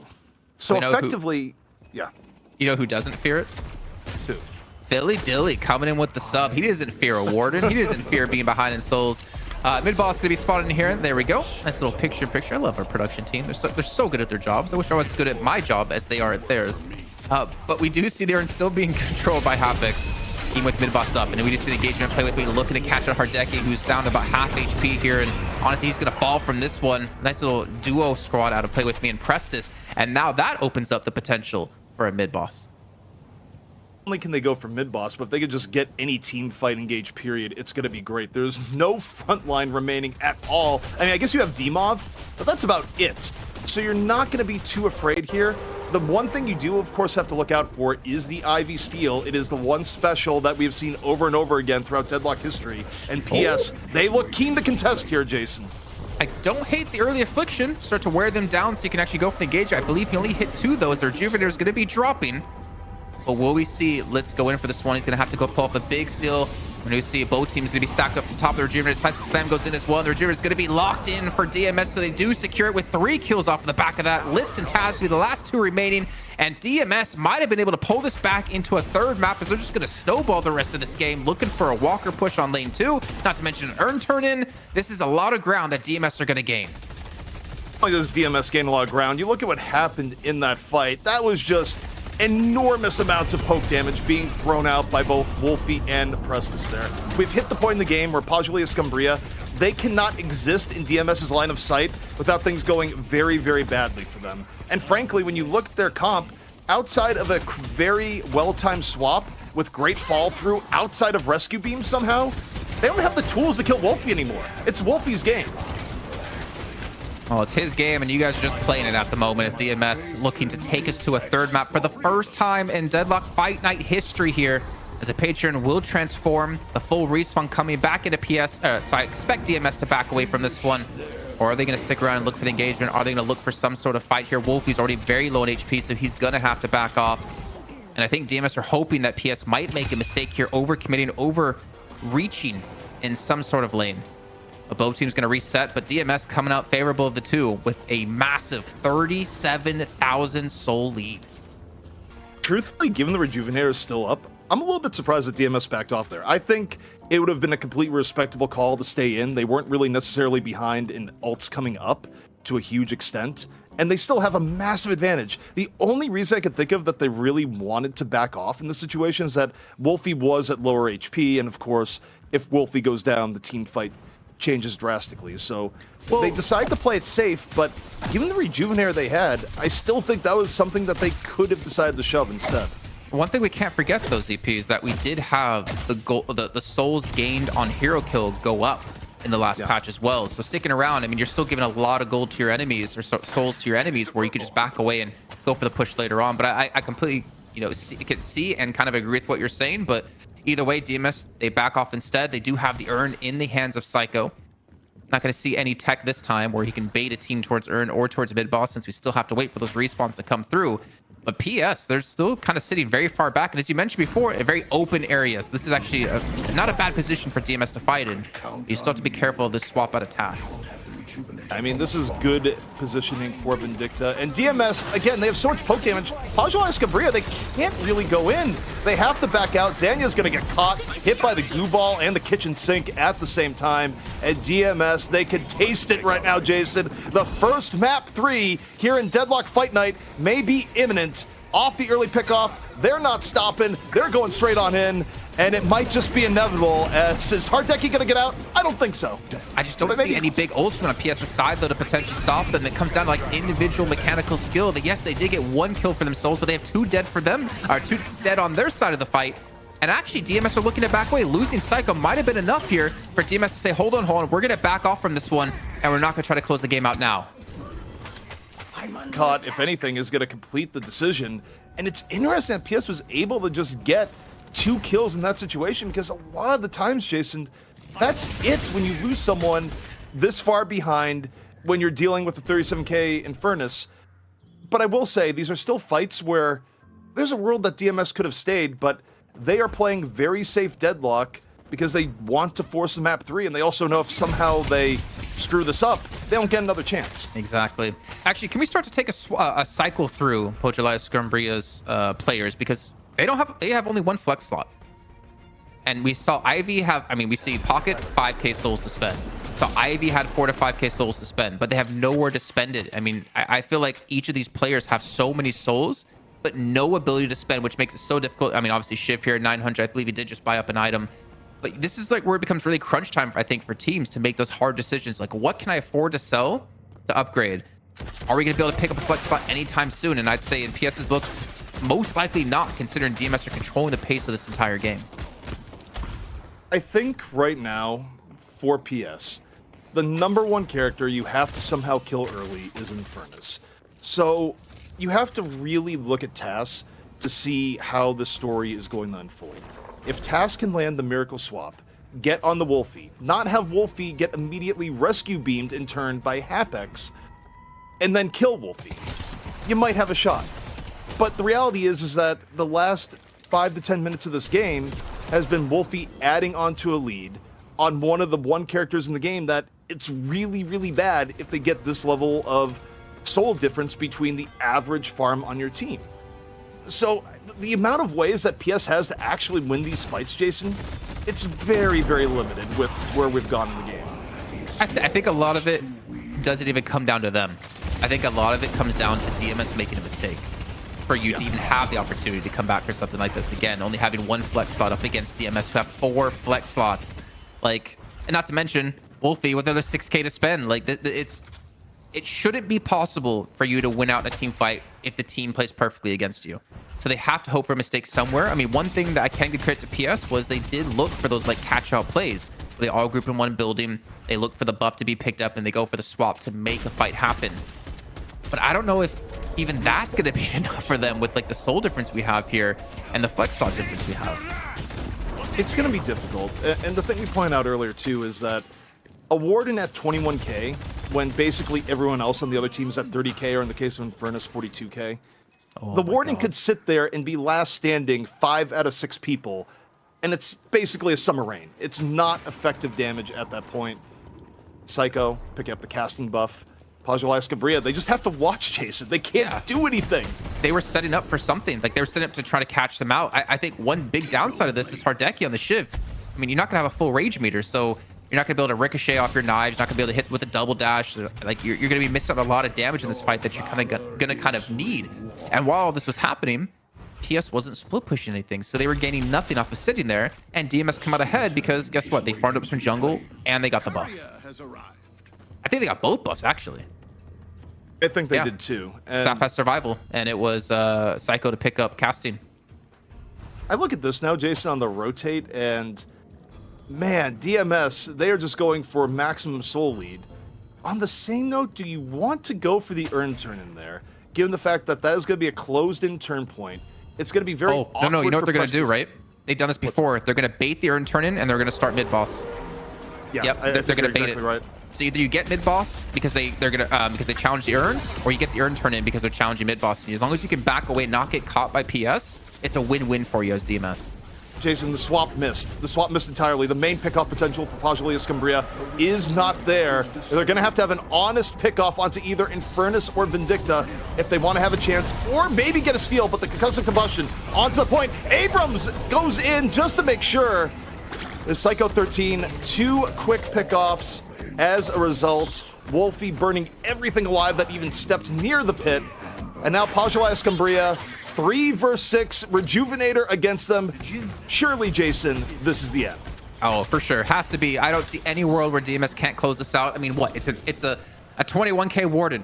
It's a Paradox, and it's a Ivy at 26k. There should be no way you lose this fight in any world. They're going to just focus it down. And this will be the first time in Deadlock Fight Night history here in week 6 that we're going to have a third map in the series. DMS are not going to go out quietly as they take us to a third map. It finally happened, Jason. We are here. A map 3 is on the way, and look, a little bit predictable given the fact that these two teams did in fact go to a map 3 just recently in Sinner's Sacrifice. Well, they're still evenly matched here today, here on Fight Night, and I am all here for it. And also, frankly, here for the return of Infernus, where Wolfie, to me, very much the star of that last game. I look at that game and like PS had everything going their way very early on in that game. Like D-Mob was popping off in his own lane. He was doing exceptionally well. But there was this like turning point where Wolfie, like you're saying, he was able to just start powering up and DMS were just slowly able to start getting a little bit of a lead. Then it turned into like a 10k lead. Then it eventually turned into a 34k lead. And it was just too hard for PS to come back from. But you know what? ZP, we got to bring in our third man here, the third head of the Hydra to break down this last game. DDK, can I summon you with my powers? I can. What was your thoughts on this match, man? Because it was very back and forth. Well, first of all, I'm happy to be part of Deadlock Fight Night history, going to our first 3 mapper. Wolfie definitely played really, really well. I think that's a great call out. I was really impressed with how he was also handling his lane before sort of the iconic mid-boss steal off of the concussive combustion, because that was really where the game completely turned. Now, the other player, as is on screen right now, Prestus, actually deserves, I think, a lot of credit, because during the early to mid-game portion, Prestus was balancing damage and survivability with the itemization really well, making sure the Divine Barrier is online and using movement really, really expertly, just like to actually continue to keep the pressure on the middle 2 lanes and to prevent, unlike the first map, this oppressive like pushing power, because Vindicta has a lot of damage. The trick though is that you are squishy as hell, so you got to find ways to keep the damage output going whilst not getting targeted and dying, and Preston did an amazing job of that, and I think that created the breathing room that was necessary to ensure that they could get to this point where we get this concussive combustion steal that from Wolfie that then started to turn the game around. Actually, this is a bit later, but that then started to turn the game around. So super impressive. And as soon as that happened, Wolfie also, another thing to make mention of is that Wolfie did an excellent job of, despite having a lot of ganking coming his way and going for these like really like crazy dives and having these insane like 1v1s, managed to keep his souls up really high. And this was a huge question for us, because we were talking about how Infernus needs a lot of souls, and without the jungle to be that reliable source of soul income, you have to do more somewhere. And Wolfie did more everywhere. So yeah, really impressive performance. 46k souls, your ZP, 8 kills as well, leading the entire team, leading the entire lobby. I think also something that we have to point out that's kind of impressive is Hardeki leading the player damage for the side of PS after they lost the match. I think Hardeki still is incredibly efficient on Shiv to the degree that you can be after Shiv is, of course, gone through the nerf ringer. I don't think Hardeki was the problem in terms of this game. I just think that when you look at PS's composition, it was a composition that needed to win the game a little bit earlier. And I think one of the other storylines that we had is that going in, right, we talked about the idea of how Paradox is a great counter pick against Vindicta. Prestus was able to play in such a defensive way that Prestus never really got caught reliably by swaps coming out from Taz, which is not an easy escape, really. Like, a lot of the times, it's in the Paradox's favor. Prestus was able to avoid that. Also, I think the other storyline there, even though it's not on a flashier hero that you know him for, is that Play With Me was also putting out a wall of damage on the Mirage at all times. Like, you look at the overall damage being put out between Prestus, Play With Me, there and Wolfie, it's not hard to put together the overall picture of why the poke damage was so severe against PS and why PS really had trouble staying in fights if they went beyond 5 or 10 seconds without a very decisive pick. Yeah, that consistent gun damage, like between both the Mirage and the Vindicta, I think does add up a lot. And I think it once again repels some of these tankier heroes that in the previous map were finding that oppressive forward motion. And you have to respect the amount of damage there. And also, obviously, if any of the fights are a bit more sprawly, then it's also that's another reason why Mirage is so painful to deal with, because the Jin's Mark, it like bursts you down in a way that's like hard to recognize sometimes, because when you get that 4 times and it pops, suddenly you chunk a hero down like a third or quarter of their health, and it is quite misleading. So yeah, having that more of that gun damage dominance that they were able to have in some of these more open fights, that was largely what was missing, I think, in that initial comp from the first game. I think it's also kind of crazy looking at the stats is you have 5 players on PS's side with 20k plus player damage. You look on the side of DMS, they have 3 players. Like, easily PS did win the battle when it came to who could do the most damage to enemy players, but obviously healing was a major factor of it, where Hapix had 19k, I think Litz was around like 7k, and you can't really underestimate that when it comes to these fights, not to mention the frozen shelter. But ZP, any final thoughts on this last map here before we head to a break? Yeah, we're getting a last map. We're going to map 3. It has finally happened. It's 1-1, Jason, and we will get our first map 3 coming on in. Is almost rendered me speechless. At this point, I'm just excited to see who takes it home. Is it going to be a new champion, or will DMS defend? I can't wait. Don't worry, we're all excited. We all can't wait. So for us to get to that game quicker, we're going to head to a break now so we can come back with the final match in EU.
And we're back again, but this time for the third map here in our money match between DMS and Pojilaya Skumbriya. I never thought I'd be saying this. I knew it was destined to happen one day. I didn't think it would take 6 weeks, perfectly honest. Jason Kaplan joined by DDK and ZP, and DMS taking back map 2 in a quite quick fashion off the back of a steal of mid boss. DDK, do you think going into this next draft, we're going to see any swaps in any bans? And I'm actually curious, who's going to choose first ban and who's going to choose the first or second pick? Well, I think we're still going to get the Wraith bans coming out. I don't see why they wouldn't continue to do that, because to be fair, it does feel like it feels like Play With Me has been impacted in this series so far. Been playing well, but obviously the first match, Warden, that is the flattest I've ever seen Play With Me look. Every other time he's had star performances. The last match on the Mirage was like decent, but it wasn't like, again, like these above everybody else type of performances Play With Me has. So I feel like the Wraith pick seemingly is kind of working. A Wraith pick for the ban is working because that's its job done. Disable Play With Me as much as you can. So I'd expect to see the same thing there. DMS went with a much more rounded composition in the previous match, and I think they really, were rewarded for doing that. But at the same time, like, you're not going to ban Infernus. Obviously, Wolfie was the standout performer, but he just kind of grinded that out over the course of the match. I don't think that justifies a ban. I'd be shocked. So PS right now, they're definitely on the back foot, and I don't know that it's clear what they should change. You say back foot, but ZP, we can't forget that PS was actually leading the game for a majority of that last match until that mid-boss steal, where DMS got some foot in and clawed their way back into it. Well in the early game, and then that mid-boss steal changed the trajectory, which would also make sense when you're playing a hero like Warden that kind of peaks in the mid-game. Now, the interesting thing here is that PS decided to defer. They don't want first ban, first pick in the same way that DMS did not want first ban, first pick. So DMS, we get to see what they truly value with the first pick. But the one difference here for PS says, no, you're not getting the Wraith no matter what. But now that they've picked Vindicta, I would expect at a minimum Paradox to come out here for the same reasoning as before. Paradox still gives Vindicta matchup issues, even if Taz wasn't able to find it super consistently. I don't think you change that knowledge entirely. And based on tier list, it'd be Mirage and I think Paradox. But we'll see if they value Paradox that highly. And no, they don't. They go Viscous instead.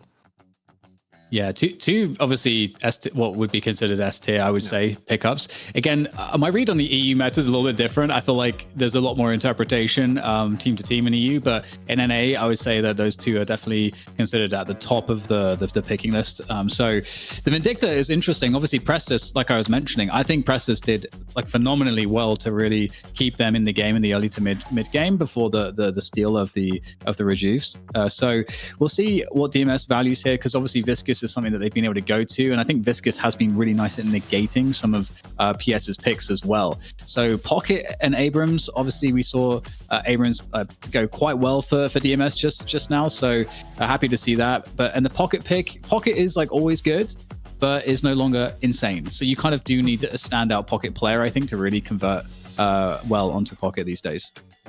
On that note about Vindicta, just really quickly, the way Prestis played it, died one time, and it was in the laning phase because he got a little bit caught out. I feel like that's a true showing of how well he could play that hero in particular in the mid to late game, especially dealing with a Paradox. But we do see Warden picked up yet again here, ZP, and I'm not gonna lie, I haven't really been too impressed with Warden as of late in just terms of what he offers to your team and the way the games have been going, I should say. Well, look, I think when you see Warden getting valued this highly, it comes down to the fact that teams really value the mid-game spike. They value that he gets more money with the econ changes. And look, there has to be scrim bucks at play that we're not seeing here. I look at this and you have this level of disparity. Something went wrong in the scrim bucks market. That has to be what is going on here, at least in part. But Kelvin getting picked up early, I do like this from Pojilaya Skumbriya, just because I feel like the Kelvin has been super impactful all day long. I think if they had waited even longer, it would have been sniped up by DMS. Instead, DMS go with Ivy, which is very interesting overall, because I feel like historically PS would be way more eager to jump on the Ivy. Ivy's priority, I think, has dropped a little bit in the last few weeks. I mean, I feel like the Kelvin just helps provide an extra front line when you have Viscous, Ward, and Kelvin. That's already such a beefy front line to protect someone in the back lines here, DDK. I don't know if you have any thoughts. Well, I was going to say the support picks are kind of interesting because we haven't seen McGinnis really prioritized too much, and there's a lot of ways to make McGinnis work very effectively, just being someone that's on lane all the time. So I wouldn't even feel like the jungle nerf should really affect the pick rate. I feel like if anything, it should be the case that McGinnis is still valued pretty effectively in the support role. But we're seeing the Ivy Kelvin pick up, and oh my god, we're getting the Haze. So we know that's going to play with me. We also know that Haze is worse. Haze is de facto worse, but the caveat I will say though is that the way that Playing With Me plays the Haze is very, very on lane constantly and is going to be roamy. So that's what we saw previously where there was a good performance for that. Obviously, there's a lot of like great counters to Haze, whether it's Metal Skin or Return Fire. Like these are two like super easy counters, and especially Return Fire has some other good like stats on it. So it's very easy to get to some of those items. So there's a huge focus for me on like the activation of Haze. If anyone can do it, Play With Me, it can. But still, I'm scared. Okay, well, ZP, we do see the 7 locked in the last tier for PS. Yeah, 7, I mean, again, solid. I think from what we've seen, I would have preferred the Infernus, but look, it is a big comfort pick. Also, Dan, I can explain to you why you haven't been seeing a whole lot of McGinnis. People might point to nerfs, and I would say no. I'd say that the community's leading co-streamer, Seagull, is the reason, right? And the reason here is that everyone knows when McGinnis gets picked, Seagull goes into a berserker rage, and it's bad for his heart. It's not good. He will heavily hyper-criticize anything from McGinnis' point of view, and people just realize, it's going to keep him calm and more focused on the game if you just don't pick McGinnis at all. That's the reality, man. See, I thought it was because they know whenever McGinnis, he's going to go into that match and look, okay, how's this McGinnis building? What is he doing so I can learn? Picking apart everything. That too. I mean, extra pressure then. He goes from like, I'm really curious about the overall team play to McGinnis? You're playing a McGinnis? All right, we're going to figure out every last little part of this McGinnis. So, man, if I don't see him cosplay as McGinnis, I'm going to be really disappointed. I need to see that at one point in my life. But Dan, any final thoughts here on the drafts we have here from both teams?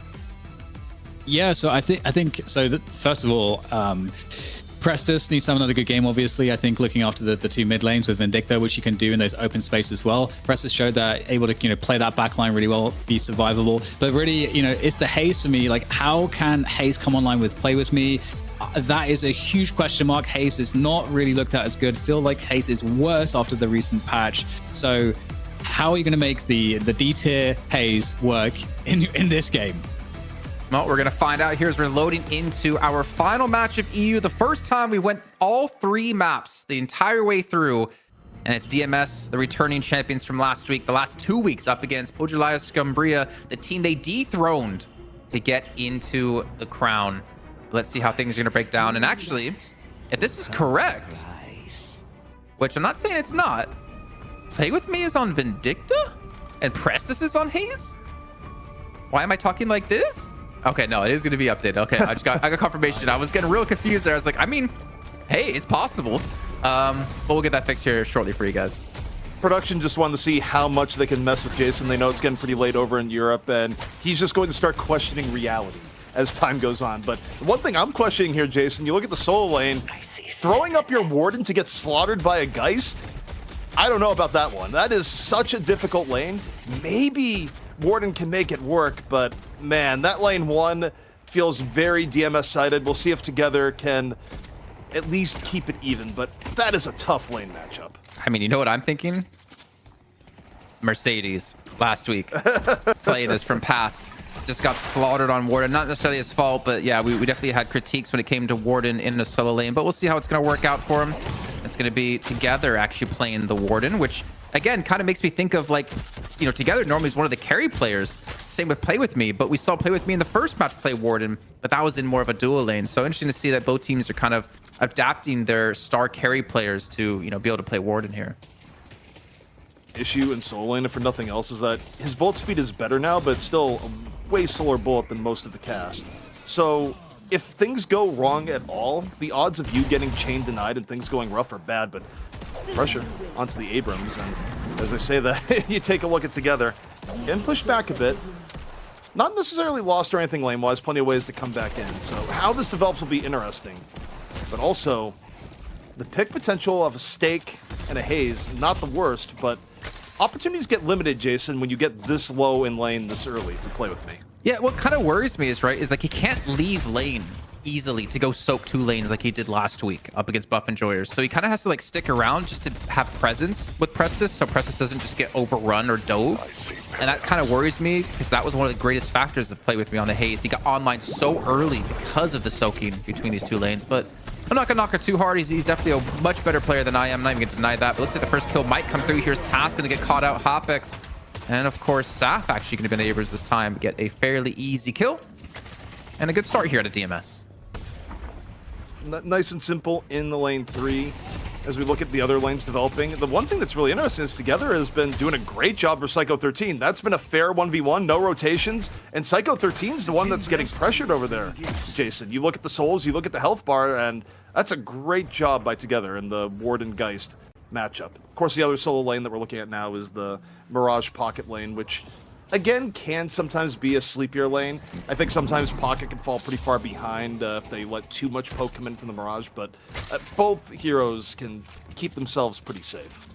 Yeah, the healing right pickup, headshot booster, velocity as well here, trying to make extra deadly in the lane. And I mean, as long as I guess you're LOS in a lot of this this damage that can't come your way, like that healing right's going to pay dividends. I mean, you're seeing him at full HP, considering that Psycho has backed off, and he's scored a nice 500 solely, like you're mentioning. But I'm curious, how are the other lanes going? Wolfie is currently going to be at 2.1 up against Zanya at 2.1 as well, so really not much happening there, as we do even potentially see a dive and a kill happen together. Really bullying his counterpart in this lane, but here we go. Play With Me going to be rotating through.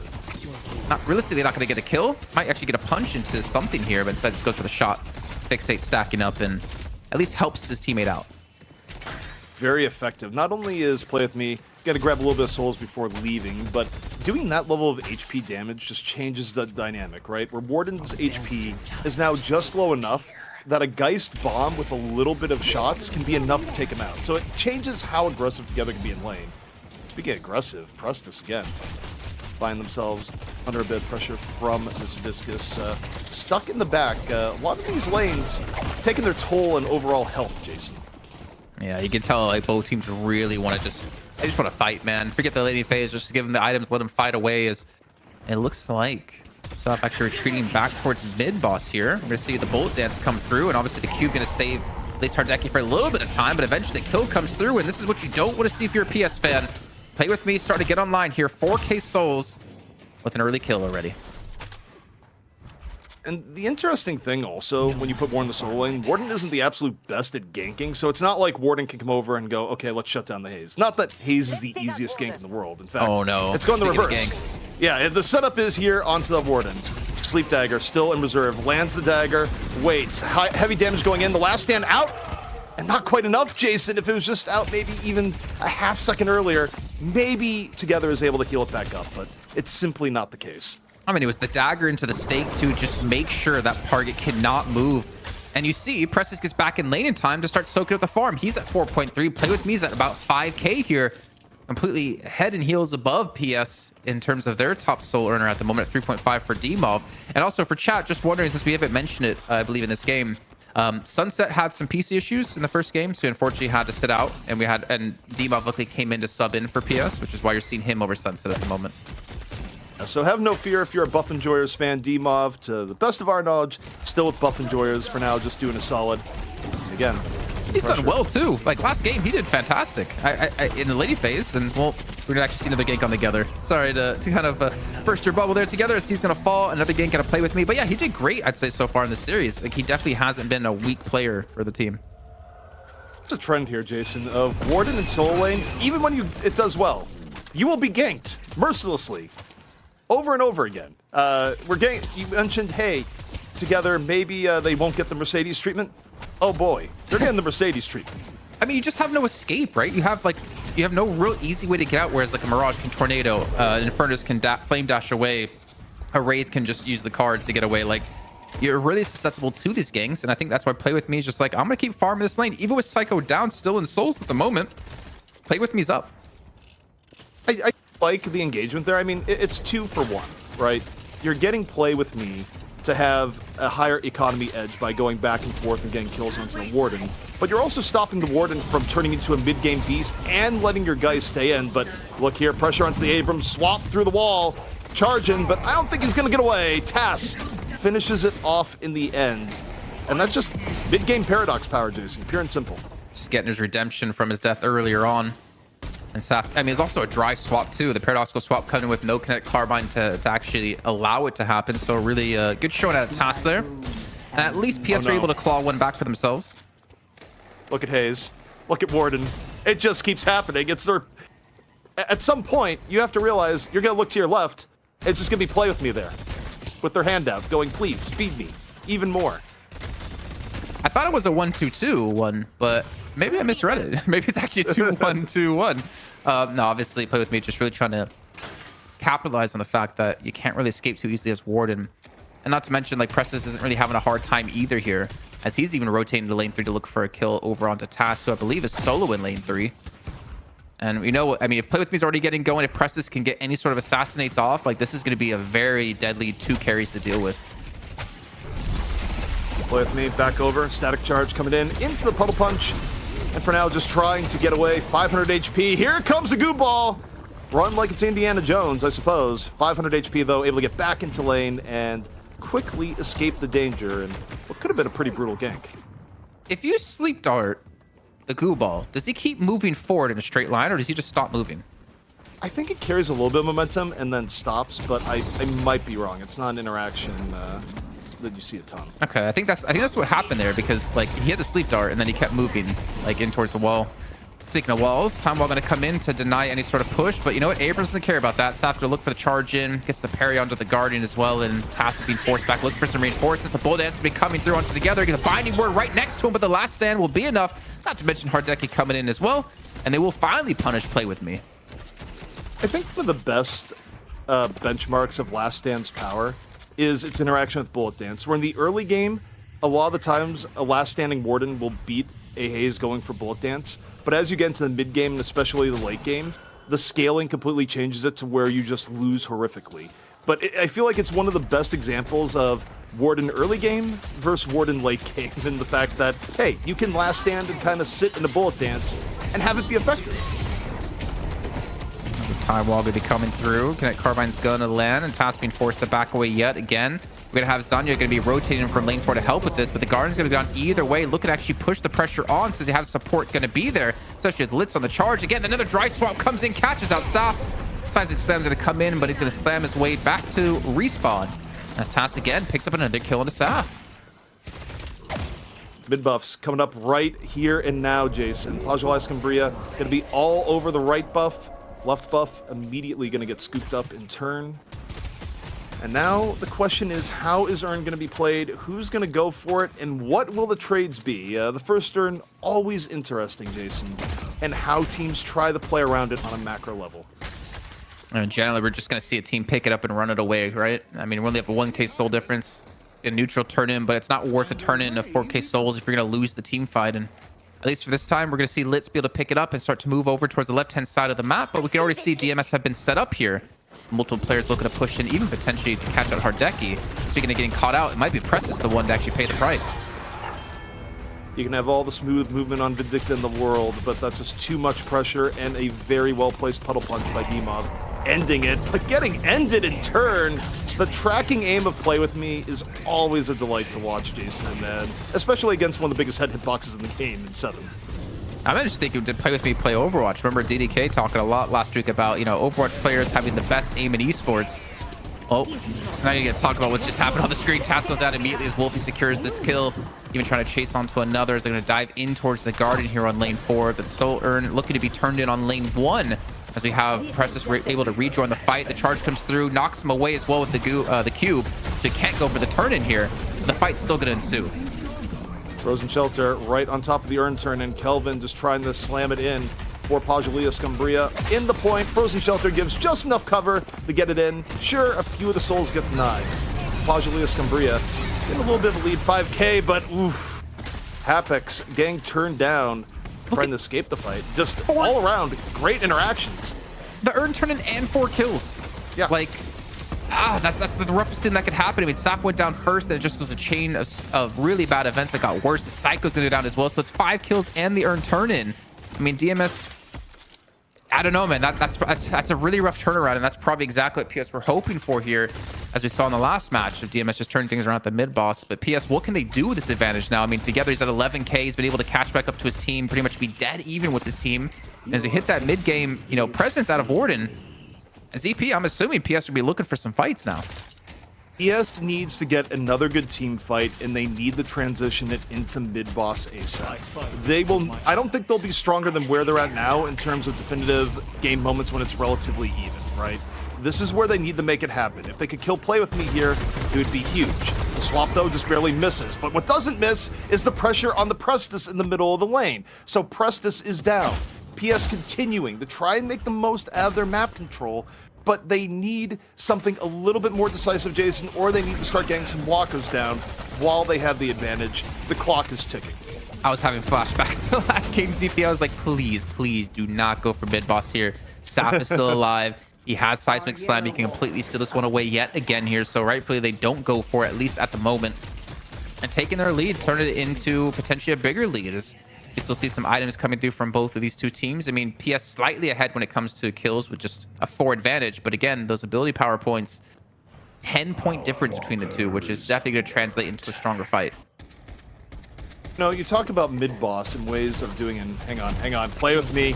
Going, I don't need a telekinesis. I just got left-click action and a sleep dart and an Abrams. Okay, there's a lot that's actually going into this, but the barrage trying to get away, not going to happen. Most of that set up by Play With Me with a little bit of help from his friends.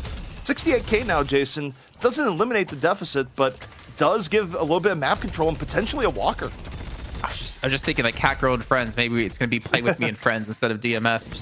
No, I think this is where PS could potentially be turned on. If you're going to continue to get caught out here on these pushes and DMS are able to get kill after kill without any sort of response, you're going to see DMS claw their lead back. We see the swap come back in. Sav has had enough of this. The stun comes in to help him out here, not to mention the flyaway. And well, the airdrop's going to allow them to get away to safety. At least I would hope. Even the Seismic Slam being committed into this. Actually, this could be a go time now for mid-boss. Yeah, Saf burning everything and also asking teammates to burn everything just to get out. But hard to argue with the result. Saf not going to go down there just yet. However, you look at the gap here. DMS kind of chipping away at it here, Jason. Now within 6K. PS once up 10K. Makes it relatively even for the next urn. Like, even to the point that whoever picks up the urn gets to turn it in neutral territory. That's how even. Yeah. As mid-buffs come up in 10. I feel like DMS are kind of playing this well at the moment. Just seeing where's their avenue to get back into it, and it kind of all revolves around Play With Me at the moment. Unfortunately, Prestus has kind of fallen behind with the amount of deaths he's had so far in this game. Left buff going to be fought over Prestus. Speaking of him, actually gets the assassinate for the kill, gets some extra income towards his side. I don't know if they actually got the buff, and Saf is overextended, just trying to escape here. And he's going to get away. The teleporter works out for him. So 1 kill for nothing. I do like the pressure on the mid buff when you have Vindicta. Just, it's such a wide open area that when you're getting pressure from Vindicta, so long as you don't get swapped, which Prestus was able to avoid, look, it's really hard to deal with. I think going for mid buff can backfire, which it clearly did, and speaking of backfire, just heavy damage on the get together. And I talk about the idea of chipping away at the lead. Well, guess what? That lead's essentially gone now, Jason. 84K to 85K. That was huge. So Litz drops the urn to try to rescue beam his teammate away. DMS get the kill either way. What is happening here between Tass and Psycho? Psycho gets the kill and the teabag on top of us. They get 2 kills. Now they're looking to run the urn across the map with the help of the airdrop. DMS might have just pulled the swap. They're ahead by 1K souls already. They're going to get the turn in here. DMS might have just pulled off a quick turnaround and got themselves back in the game. Hey, good micro plays, Jason. It's not even the world's best rotations. It's just, at times, finding an opportunity and backing it up with mechanical skill. And also, not to beat a dead horse, but while it's with Play With Me, just so much damage, well-timed, well-placed, good sleep darts, great tracking. I feel like a Haze almost has no right to be as effective as what we've been seeing from Play With Me, because it's just so many standard deviations, Jason, from the average Haze that we see even at this level of play. Play With Me's playing CS here, man. Some of these peaks, these pixel peaks he's doing, these angles he's holding, I swear he's playing like it's a game of Counter-Strike. But, you know, you're completely right. And I feel like that's kind of what goes into what I was saying earlier on, is that it's not just Play With Me that's insanely good. It's the fact that his team can play around him insanely well as well, allowing him to be this impactful by allowing him, or by playing around the style he wants to use. And speaking of, he gets the full 1v1 against Litz with an easy kill. He's up to 19,000 souls now. And Hardeki has disconnected, so hopefully we'll get a pause in here in a second. There we go. Yeah, I was about to say, I think we're about to see a pause, but it's just smooth. No, ZP, it's not smooth. It's schmoove. Yes, you're right. In that case, absolutely schmoove tracking, because, dear Lord, you looked at Kelvin's HP. It was just a very consistent life bar disappearing before your eyes in a way of, whoa, that haze is pretty good. And then, of course, reality sets in when you go into your own ranked game and you see your haze with 5k damage after 20 minutes and also dodging every team fight, going like, well, where was that damage from my haze? Just didn't happen. Oh, that's me every time I play haze. I'm just like, why can't I do what these guys are doing? And then I have to remember, I'm old, I'm washed up, and I'm just really not that good. So obviously waiting for Hardeki to reconnect back in. I want to once again remind you guys at home who are watching, not only do we have a sub button now on this channel, which you guys can sub, and everything that you do put towards this channel, not to mention bits, does get put right back into the product, towards prize pool, towards production, who do a phenomenal job every single week. We also do have merch over at deadlockfightnight.com. You guys can pick up. We've got some hoodies, we got some shirts, we got a mouse pad up there as well. You guys can buy. And again, all the proceeds go directly back into this. We love being here every week for you guys, and we hope to continue to do so throughout the next weeks, and not to mention throughout 2025. Gotta love it. Show your support if you can. And Jason, it was just the right amount of time for the ad break, because we're getting right back into it. All players reconnected, Hardeki back into play. And one thing of worth noting here, we haven't seen a ton of high value plays, but I don't think you can underrate the consistency of Hardeki, where even in a game right now that's turned a little bit against Pojilaya Skumbriya, Hardeki is almost never behind. Hardeki is consistent, and it's just someone, when he's on carry heroes, you can always rely on him to be in the game to the end. Yeah, I think consistent's a really good word. And it doesn't necessarily like stand out massively in some of these games, but he's always that, like, you're going to get a consistent level of play out of him. I mean, thinking of his Shiv, right? He had the most damage done to players in the last game, even though they did lose. And that's something that you're going to want to have on a team if you want to be successful. And well, being successful is all about Pojilaya Skumbriya wannabe. But right now, DMS are in the way of that, as, again, PS are looking to reclaim the throne, the crown here in Europe. And at Carbine going to be coming in out of task, looking for an opportunity, looking for a swap. He's going to catch it over onto Pocket. And that's Wolfie, but will the damage be there to actually kill him off? Yeah, I don't know if Pocket's the right choice. Maybe the chase down's going to be there. Wolfie's down at half, but I think Wolfie was able to squirm away. Meanwhile, over the top, you got Vindicta from one side and Play With Me from the back. Hardeki just gets obliterated from the sky, from the ground. You got the army, you got the Air Force. Saf might have fallen in turn, but 5v5, both sides. Swap still on cooldown. DMS still kind of dictating the terms of the fight, Jason. Just have to say, if you've seen that skin for Vindicta, I wouldn't mind her being in front and Haze behind me. I'm just saying. Speaking of Haze, gets the sleep down into Zanya. I'm looking for the group to come help him out. And that's going to be the cube to keep him alive for now. The puddle punch as well to help him escape. Good support play out of Demoff here. All right, we got the cube. We got the shelter. These are all the tools we will use to stop Play With Me from getting a pick-off. We got him. We got him, ladies and gentlemen.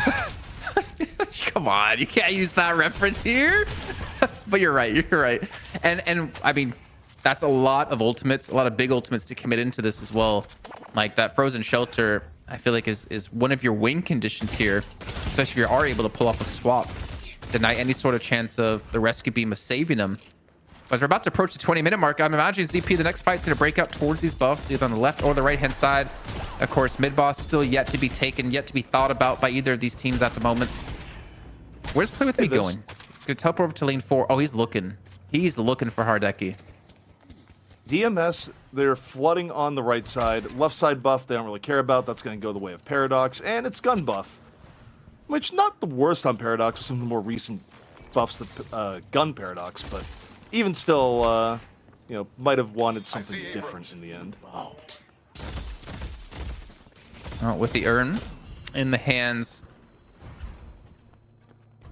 oh my gosh, of Hapex, looking to run it back towards his base here. I mean, at least does bait PS over towards the right-hand side of the map. It's allowing Presses to continue to farm over in lane 2. It's allowing Wolfie to go push out lane 1. And as we can see, there's really nothing in PS set up to potentially stop this during turn-in. Let's go purple. I think PS, they're looking for trades right now. If they could get 2 walkers, get the flex, they'd be happy. DMS also does not have their walker flex, that third or second flex slot here just yet. So we'll see how the trade goes. But yeah, PS, they're going to overload lane 4. Meanwhile, pressure onto Dmov. Yeah, it's play with me. Your life is gone. Seth, though, dying in turn. As you see the pressure building on lane 4. That's 1 walker going the way of PS, but Jason, it comes at the cost of the urn. Yeah, I don't know if that's going to be a good trade. I mean, obviously, flex slot's going to be big here for DMS as they get another flex slot unlocked. Unfortunately, they're going to lose that on Psycho with a good catch out of Together. But we can see DMS are still grouped up in lane 2. I mean, this is another walker they could potentially go for, even though they're going to be down 2 players. I'd imagine they're going to back away. You definitely don't want to blow the lead that Play With Me has at 26k souls. Actually, Wolfie's been able to pass him.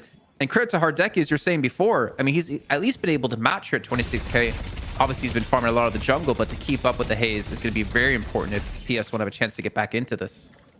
Problem with the matchup, though, is that you have a lot of the net worth built in the Hardeki, but I think it's been at least 2 team fights in a row where Play With Me has gone out of their way to just focus really heavy damage on Hardeki at the start of the fight. And if Hardeki, even if he doesn't outright die, he's forced to retreat and go out of the fight. While meanwhile, Play With Me is still blasted the entire time. So the trade between the two of them has been very DMS favored thus far, even if their net worth is functionally the same. I mean, he also has 7,000 souls to spend here for Play With Me to buy up another big item, which can make him even that much more powerful in this next fight, which, I mean, again, with PS kind of set up around mid-boss, I don't think they're really going to go for it just yet. Trying to use it as a point of information gathering. And what is Play With Me going to pick up next when he does go for the buy? I mean, he's insanely deadly already. Another 7k to put towards an item. I don't know, man. I'm trying to think about like PS, like what can they do to even out these fights? How can they deal with Play With Me? And obviously having to invest in metal skin is not really going to be the play right now, because that's 3k souls that you can't really afford to lose per player. Play With Me necessarily, well, and I was gonna say always rushes unstoppable, and in this case it does in fact unstoppable. It goes in. Someone picking up a curse would not be the worst, but Play With Me just continues to pick up these openings with high damage. Goes unstoppable, goes bullet dance. I like it. I think it was a zoning bullet dance, unironically, to give time for the rescue beam. Not even kidding. I think the unstoppable was used because I don't think you can be paradoxical swapped when unstoppable's up, right? No, so you cannot. Yeah, so he doesn't get swapped into the enemy team. He stays alive. A very small micro play was fantastic, and they actually still might get a catch either way as Zanya's going to fall. There's really nothing to get on this left-hand side, though, in lane 1 for them, unfortunately. But either way, I mean, a kill is a kill. Yeah, I think for PS, we're at the point in the game where you're still relatively even on economy.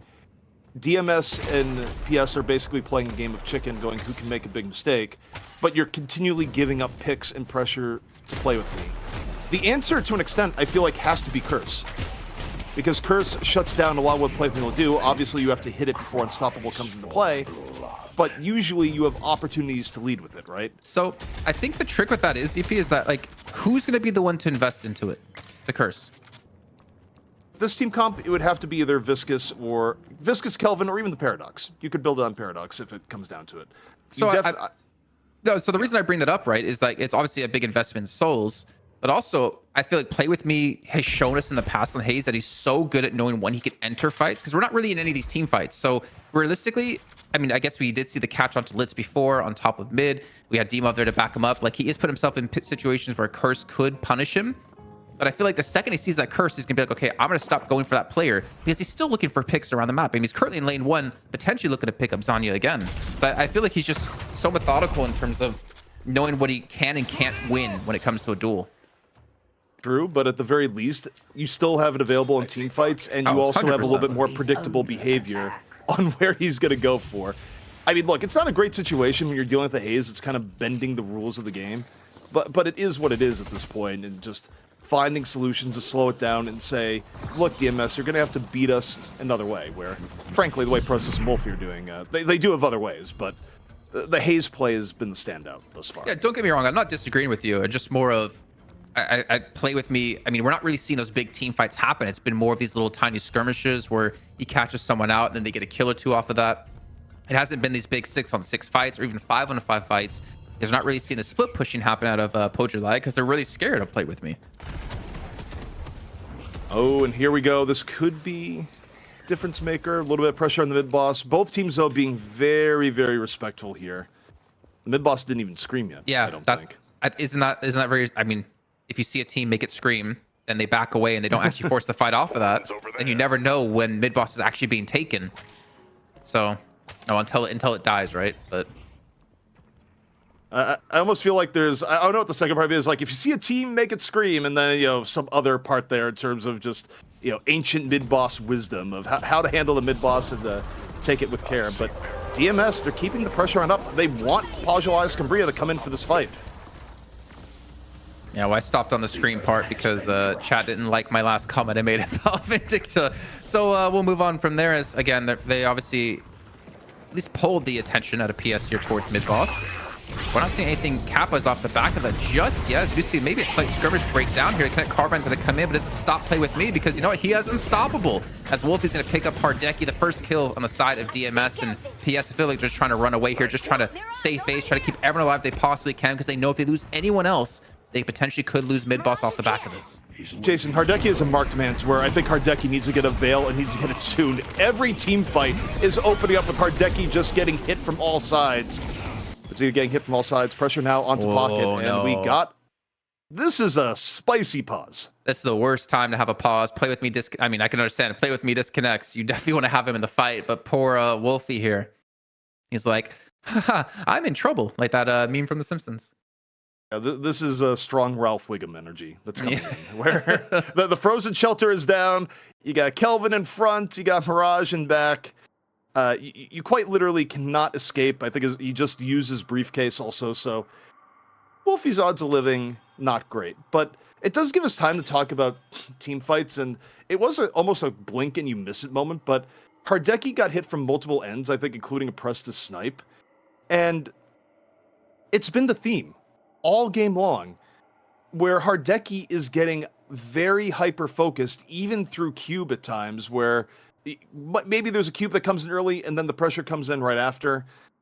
I don't know what Hardeki needs to do to stay alive in here, aside from, you know, maybe by Veil, if you're getting that level of focus fire. But even then, it's not even an ideal situation, Jason, because if your 33k player is stuck in Veil, they're not doing damage in that situation. They're also not doing damage while they're in cube.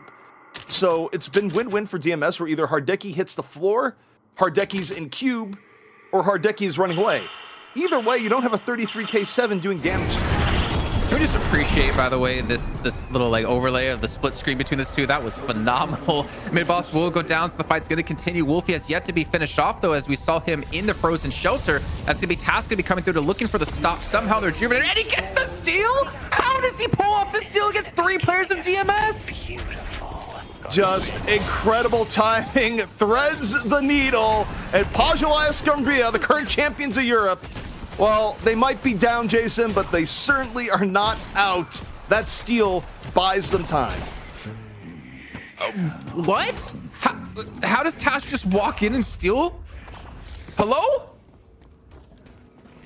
I don't know what that was. That's what he wants. Apparently, he's a honey badger. He just does whatever he wants, doesn't care about a thing in the world. That should not have happened. And just like in the last match, I mean, well, at least maybe not just like the last match, as we did have a steal in the last match, but PS wasn't able to capitalize off of that and turn it into really much of anything, at least yet. Let's take out Abrams. Jason, the deficit is not that high, but you have to now consider for Pojilaya Skumbriya, not only what are your win conditions, what do you get out of the rejuve here? Like, can you get at least another walker for the flex? But how do you handle your team fights? Because you have 2 things that you really need to accomplish right now. You need to relieve the pressure on Hardeki, and you need to have an answer for Play With Me. Both of these things need to happen if Pojilaya Skumbriya is going to win this map. And while the rejuve steal helps, it's only one small part of the equation right now. I think part of it is Pojilaya Skumbriya are being forced to play reactive. and they're not being allowed to play as the ones to set the pace in these fights. And because of that, Hardeki doesn't really have a safe place to play from, because DMS can engage when Play With Me's in position to punish like Hardeki towards the back line. So I feel like part of it is PS need to be the one to force these fights. And a quick little replay here of the steal. How does he just come in here and steal this? He gets the stun and the swap, so he can't deny any stone form of Hopex, and he punches between both of them. Damn, Jason, Tass, that might have been a gate. That might have been $1,000 winning play. Jason, do you realize what that swap did? That was both a I'm going to dodge the charge and displace the Ivy at the same time. That was a 2-for-1 mega utility swap that also put the Paradox right in range for the steal. Beauty. Absolute beauty. I'm just so confused on so many fronts. Like, why didn't Hopex go stone form earlier to make sure to let the stun? Why was he in reach as well? It being like right there directly at the rejuvenator. I feel like that was just a mistake out of DMS. And well, now it's all hands on deck here for Pojilaya Skumbriya. What can they do off the back of that steal? Can they make Tass's sacrifice worth it here? And they still have the rejuvenator on 4 players. The urn is up, and that could be one factor that heavily gets him back into this game. But Play With Me, I think he's back, and he's back with a vengeance. He's going to be looking for these kills. I don't like the urn fight dynamic here, Jason. I really don't like it at all, because you have Vindicta that's going to have very favorable terrain if you cannot swap her earlier rather than later. And the way Play With Me has been playing, they just continue to find off angles and engagements, usually on the Hardeki. And the combination of the two going into this urn fight, it's very frustrating terrain for Pojilaya Skumbriya. I almost feel like their ideal scenario here, you give the urn to someone else and you protect the urn with the shelter. But even then, I don't know if you get out unscathed. This is such a difficult fight if Taz doesn't land the swap of dreams here. I mean, it might not even be a fight, to be honest. At least if they just rush the turn, as we could see on the mini-map. I mean, we had players completely out of position. Wolfie was deep in lane 1. He's trying to shove that lane to force someone to respond to it on PS's side. And they do have players in lane 3 that can quickly transition forward the turn-in. But we also see in the past, like, using a frozen shelter just for a turn-in can be the downfall of your team. I think that was just about like 2 weeks ago where we saw that happen. It was TF2 Boomers, where they dropped the shelter and their opponent just said, nah, we're going to fight you instead. So, yeah, it carries a lot of risk. Fight, though, taking place on the rooftops. Warden going, hey, where the action at? But now, as Warden tries to find a way to get to the top, Abrams found his way up top. That's not fair. Now, he has Seismic Slam to do so, and he's going to slam it on down, ZP. Slams on in, looks for the Mirage, Tornado out. Unstoppable Abrams does not care. Meanwhile, Play With Me got Hardeki super early in the fight again, Jason. The only person down in the fight is Hardeki. Together, though, lands a good last stand. Finds Play With Me. And DMS down 3. Pojilaya Skumbriya. Hardeki may have been the sacrifice here. As DMS, though, they get the turn-in, even down 3. So it's a very mixed bag, but all in all, it still leaves us with a very even game. Objectives. Right now, PS, you have Play With Me dead. You need to look for some objectives here. There's no mid-boss to take still for another minute of time. Push down on lane 2, push down on lane 3, get these last 2 walkers, get that extra flex slot unlocked here, and start to get control of this game. You're only 8k behind now. A great little turnaround. I mean, yeah, we talked about Play With Me. He's looking for Hardeki. The problem is he got him, but then he died after, and they were able to snowball the fight off the back of that. I think, I don't want to say, cursed, by the way. I didn't really see what happened with Prestis, but Jason, the prophecy is fulfilled. We got Taz and Dimov both with Curse. And I feel like we didn't see the point of view of where Play With Me went down. You have to think Curse was involved there. 100%. Guaranteed. And this, so we talked about 1 curse, right? Which Play With Me could potentially play around. But 2 curses, I feel like makes it just exponentially harder now for him to have a clean fight if he goes in for the back line. I mean, even if he doesn't go for the back line, you know at least one of those curses is coming your way, and it's going to make you less effective, I guess we should say, in these fights. So dual purpose. I mean, Curse is one of the best items in the game at shutting down a pocket. So it limits what Wolfie can do. In a pinch, it also limits what Vindicta can do if you don't have a knockdown ready to go. So building Curse right now it's a good item in general, but I think it's especially good for what PS is dealing with in DMS. It gives them way more control versus Wolfie and Play With Me, especially. Play With Me still pushed up aggressively here, ZP. Over in top mid at the moment. Looks like we're gonna be waiting for mid boss to respawn before we actually do see the fight kick off, and he's gotta be careful here, looking for the 1v1. Got the fleet foot used. He's just kind of trapped in between two different players. The stopper comes in and the rest can be the pump away. Not sure if that was done on purpose though. But you know what? I think at the end of the day, keeping him alive is going to be more important as the fight's going to continue to happen here. PS looking to back off as actually both teams just backing away. But with the mid boss respawning, I mean, that's got to be it, right? That's got to be the avenue for these teams to fight. Significant resources were burned on both ends. You had ultimates used, you had curses used. Play with me, not going to have bullet dance up for a little bit. And Pojilaya Skumbriya, I wonder if they look at the bullet dance being down and go, yeah, we mid-boss. You look at their positioning, they go, yeah, we do in fact mid-boss. And they're going to try and make the most of this. Play with me is going to have to go in, no ult. I think they still might have one curse available team-wise. But here we go, the pressure is on, and this could be the defining play, Jason. The swap is in! Who did it hit? Who did it catch out? Is it going to be a kill off the back of that? That's going to be all the questions. It's going to be Hapix to be the one to fall. That's one player down who now can't contest the mid buff. I think still going on the chase. I think the swap was on the Hapix. It might have used curse afterwards to confirm. Sets up the clean 6v5 now for Pojilaya Skumbriya as they look to stay in the game. Affliction in from Wolfie. I think it hit at least 2. As Pojilaya Skumbriya now, you take a look. Zanya is having to back out. You see the health just ticking down a bit, courtesy of Wolfie. Pojilaya Skumbriya is still up 1, but not overly, as Zanya is just hunted down by Prestis. Now, even as Play With Me, bullet dance nearly back up. Looking for the right angle, Jason. Prestis got him actually backed away in lane 3. We can see the play from the high ground as well. That's going to be Hardeki to lead the charge here. 4PS looking to focus someone down. The damage is coming through, and they're able to get down Psycho. That's going to be the guys taking out of the fight here. As PS do have the man advantage, but will they win the fight is going to be the question.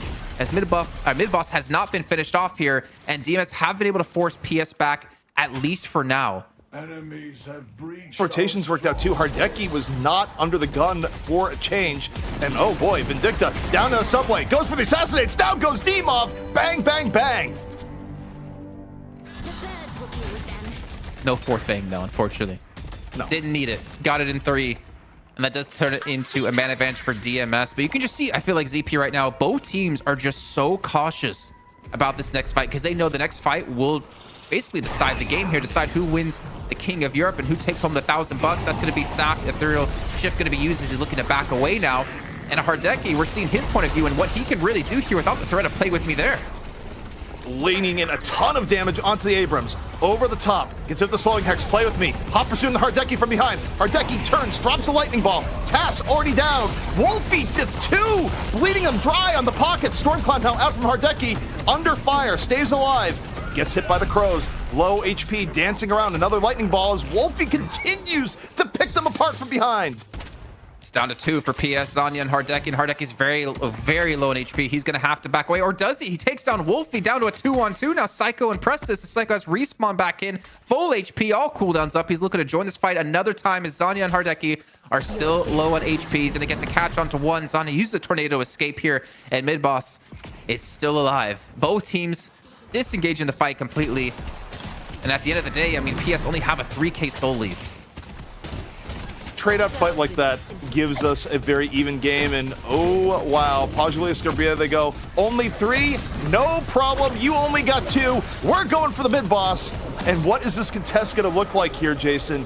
DMS, they have a Vindicta and a Geist. It's not the most ideal. Meanwhile, Gooball's going around for a little bit of control. Rejuvenator down on the point as Zanya is able to walk over and get it.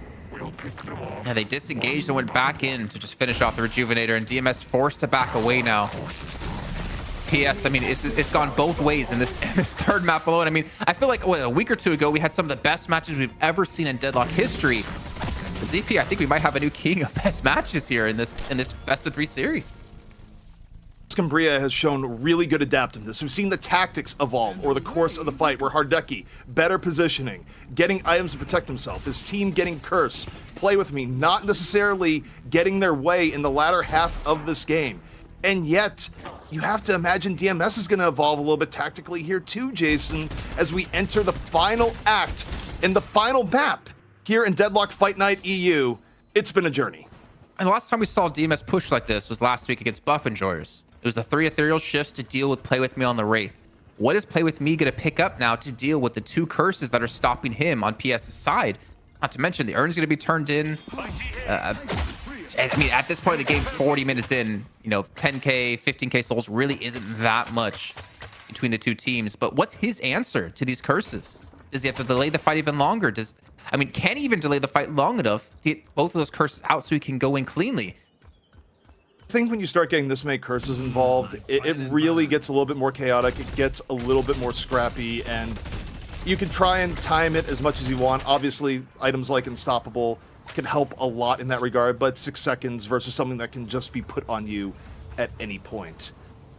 But Jason, this is coming down to the wire, and with what's at stake, $1,000 in the prize pool, and also just the status of being the champion of Europe, the guaranteed right to be on top next week. It's very, very tense between both teams, and they're judging this next fight so very carefully. That's a warp stone used on a task there. I'm not sure exactly why. The pause going to come through. It looks like Psycho being hit with a disconnect as well. Altogether is having some sound issues. And Demov. I swear, they're just trying to make this the longest match in Deadlock esports history, which it actually might be up there. I don't think I've seen many matches hit the 40-minute mark ever. Not between teams of this caliber, is what I would say. I would say teams that have been playing sloppy or making basic mistakes. At times you can see it go this long. But to have a game that's been this close, it's had so many twists and turns so far, both tactically, both in terms of the items that are being built and shifting around. I mean, Jason, we're looking at Wolfie in its refresher pocket right now. That is the universe we have now journeyed into. Okay. Interesting. So double afflictions. Actually, I don't know how the interaction works with refresher and affliction. I don't think you're going to double stack it, but you can, of course, refresh it on the people. You can get a better play. You could get on a different half of the team. It's definitely useful. We're in uncharted territory. Swap them in.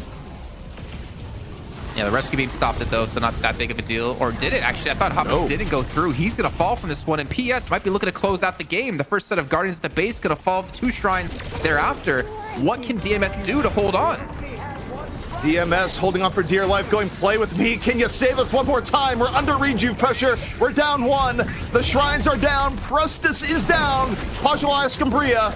They are not really wounded at all here, Jason, as DMS, they look for an answer.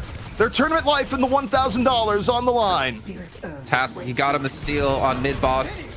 He got him the swap here on Hotbex to open up the fight here into the base of DMS. Can Task look to finish this out for him and his team as they're still going to continue to go on the chase here. Sap gets stunned up before he can get back in towards the base. The Patron going to be respawning soon.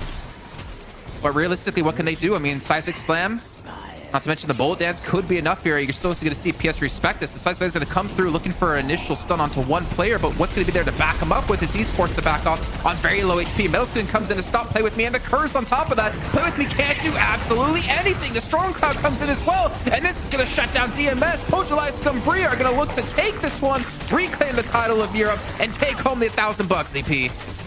A response from Pojilaya Skumbriya. They complete the comeback. They adapt. They download. They are once again your champions of Europe here at Deadlock Fight Night.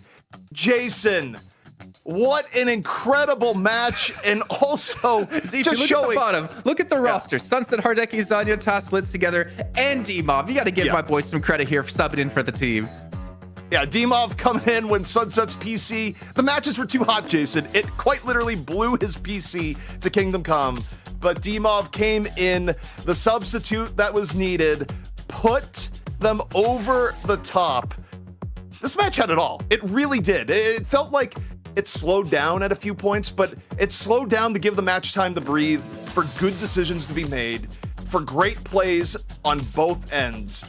Whether it be Play With Me taking control of the mid game or the Hardeki download and adaptation as it went on with the curses being pot 2. Man, oh man, 40 minutes long, and every minute, Jason, a joy. Well, exactly. 40 minutes long. We need a chance to take a breather here. So we're going to bring in the third person here on the desk. DDK going to be joining us once again. Dan, week after week, Europe brings us the most intense matches in Deadlock, I swear. Yeah, it's pretty wild. There's so many interesting storylines in that game. Obviously, we started out with the whole Haze storyline because, again, like Play With Me, the way that Play With Me executes with the Haze is just finds insane value from understanding how to gang, finding good timings, continuing the farm, and the team understands how to support Play With Me doing that. So it's like uniquely suited. This seems uniquely suited to actually like pick Haze and perform with it. And we go out of that storyline eventually. I mean, I don't know. The game was so long. It then became all about that mid boss right at the end, because that was like the really interesting moment where suddenly, you know, because Hardeki had been like hardcore focused for so much of the game, there is that one moment where in that key last mid boss where he is able to stay alive, and the pick because of the swap happens to Hapex. And let's not forget Hapex is like ridiculous paradox stealer, which also that I think that was the key moment, because that I think delayed the game long enough to bring Hardeki online in the way that he came online to be able to deal with that later mid boss. Again, staying alive, avoiding getting focused, as we said, all the curses come online. And when that happened, all the curses came online, which you guys were talking about, that would have been the counter. They brought it online, and suddenly that changed everything. And just that mid boss was on a razor's edge for so long. And because both teams knew that if they messed it up, the game would be over. So honestly, it's so chaotic. You can hear that in my thoughts. It's really insane. But I feel like, you know, props to Hardeki for just keeping the composure despite getting absolutely ruined. Nice adaptations from them as well, getting the curses online to prevent Play With Me's just shenanigans that continued throughout the entire match. Well, Dan, you have to select who the player of the match is going to be, and honestly, Dude. I think everyone on PS's side can earn it in their own right, but it has to be only one player.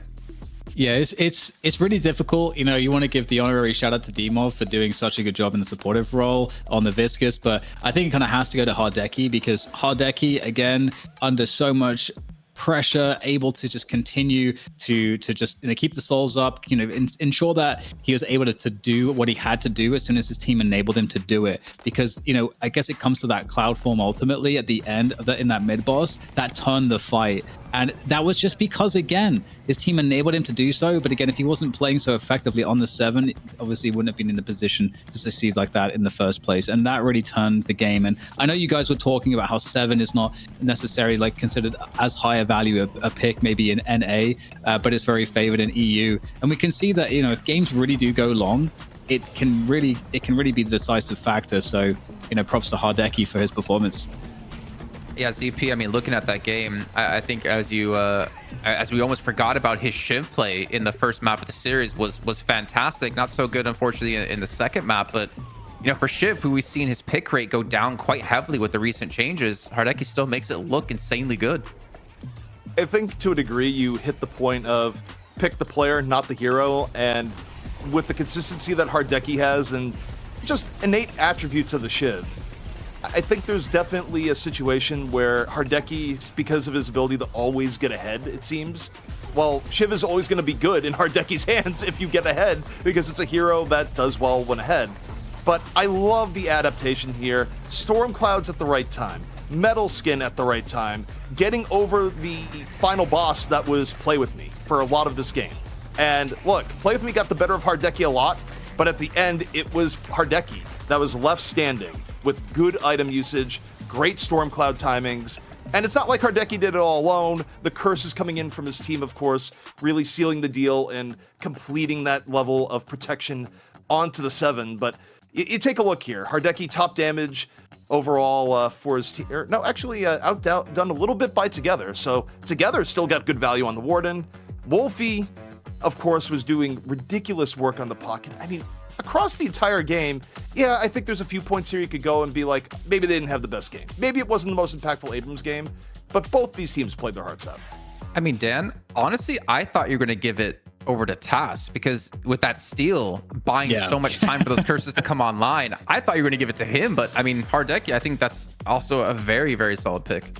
Yeah, it is definitely very tough. I do think, like, when I was thinking about it, I'm like, okay, that paradox steal that he got with the swap, and like you guys explained in the moment precisely how impactful it was. Like, you know, just dodging multiple abilities. You know, it like just dodging 3 players to steal. It's ridiculous. Like, I don't think you just ever see that. It's such a low percentage play, but he pulled it off, and that was the point where it really felt like DMS was going to win the game. If they get that rejuve, which obviously they have every right to get it, they definitely, I think, win the game. So the fact that so much time was bought, as you said, to get all those extra itemization like choices online with the curses, that I think yeah, that is the inflection point. That is the major inflection point that allowed PS to go on to win the game. So, you know, off of that, I feel like that is a justification for the MVP. It really is. But it's like so many people played so well. Let's have 50k healing. I mean, what do you say about that? As a quick hit too, I think when you look at the paradox changes, right? Overall, the swap speed being sped up is a little bit of a nerf in terms of actually killing heroes. But within the edge case of stealing a rejuvenator, the sped up swap is like gold to get yourself in a position to get the rejuve steal. So while it's a nerf in a lot of team fight situations, my word, is it a buff when you're trying to steal rejuvenator? And it definitely came into play here for PS. Hey, I mean, absolutely agree. And if we're gonna have a third map for the first time, it better be an absolute banger like that. Yeah. Well, gentlemen, before we do head to a break here, any final thoughts on the series? Because we still have North America to come up tonight. You know what, NA? Don't disappoint us. You got something really big to live up to here. Surprise us. You know, Llama Lord's up and coming team. Will they be able to defeat Hydra Nation, or at least bring Hydra Nation to a map 3? I'm hopeful. We need some turbulence in NA, and not just with the rosters. Chill, ZP, because they still have to beat Yuki Panuki before they can challenge Hydra Nation. Yeah, that's right. They have to get through Yuki Panuki here first. I've jumped the gun. I've had Hydra Nation on the mind today. That's just how it is. You know what? Knowing the backstory, I completely understand here. Dan, any final thoughts? I think we're going to be able to predict the draft a bit better, but it's the story of NA has certainly been about who can challenge Hydra Nation. So we'll have to see if there's any of these 2 teams are going to be prospects to be able to do that. All right, well, gentlemen, thank you so much. For you guys at home watching, we're going to have a short little break here to get things ready to go for the North American matches. So don't go anywhere. We'll be back in about 15 minutes time here to kick off the North America portion of the Deadlock Fight Night.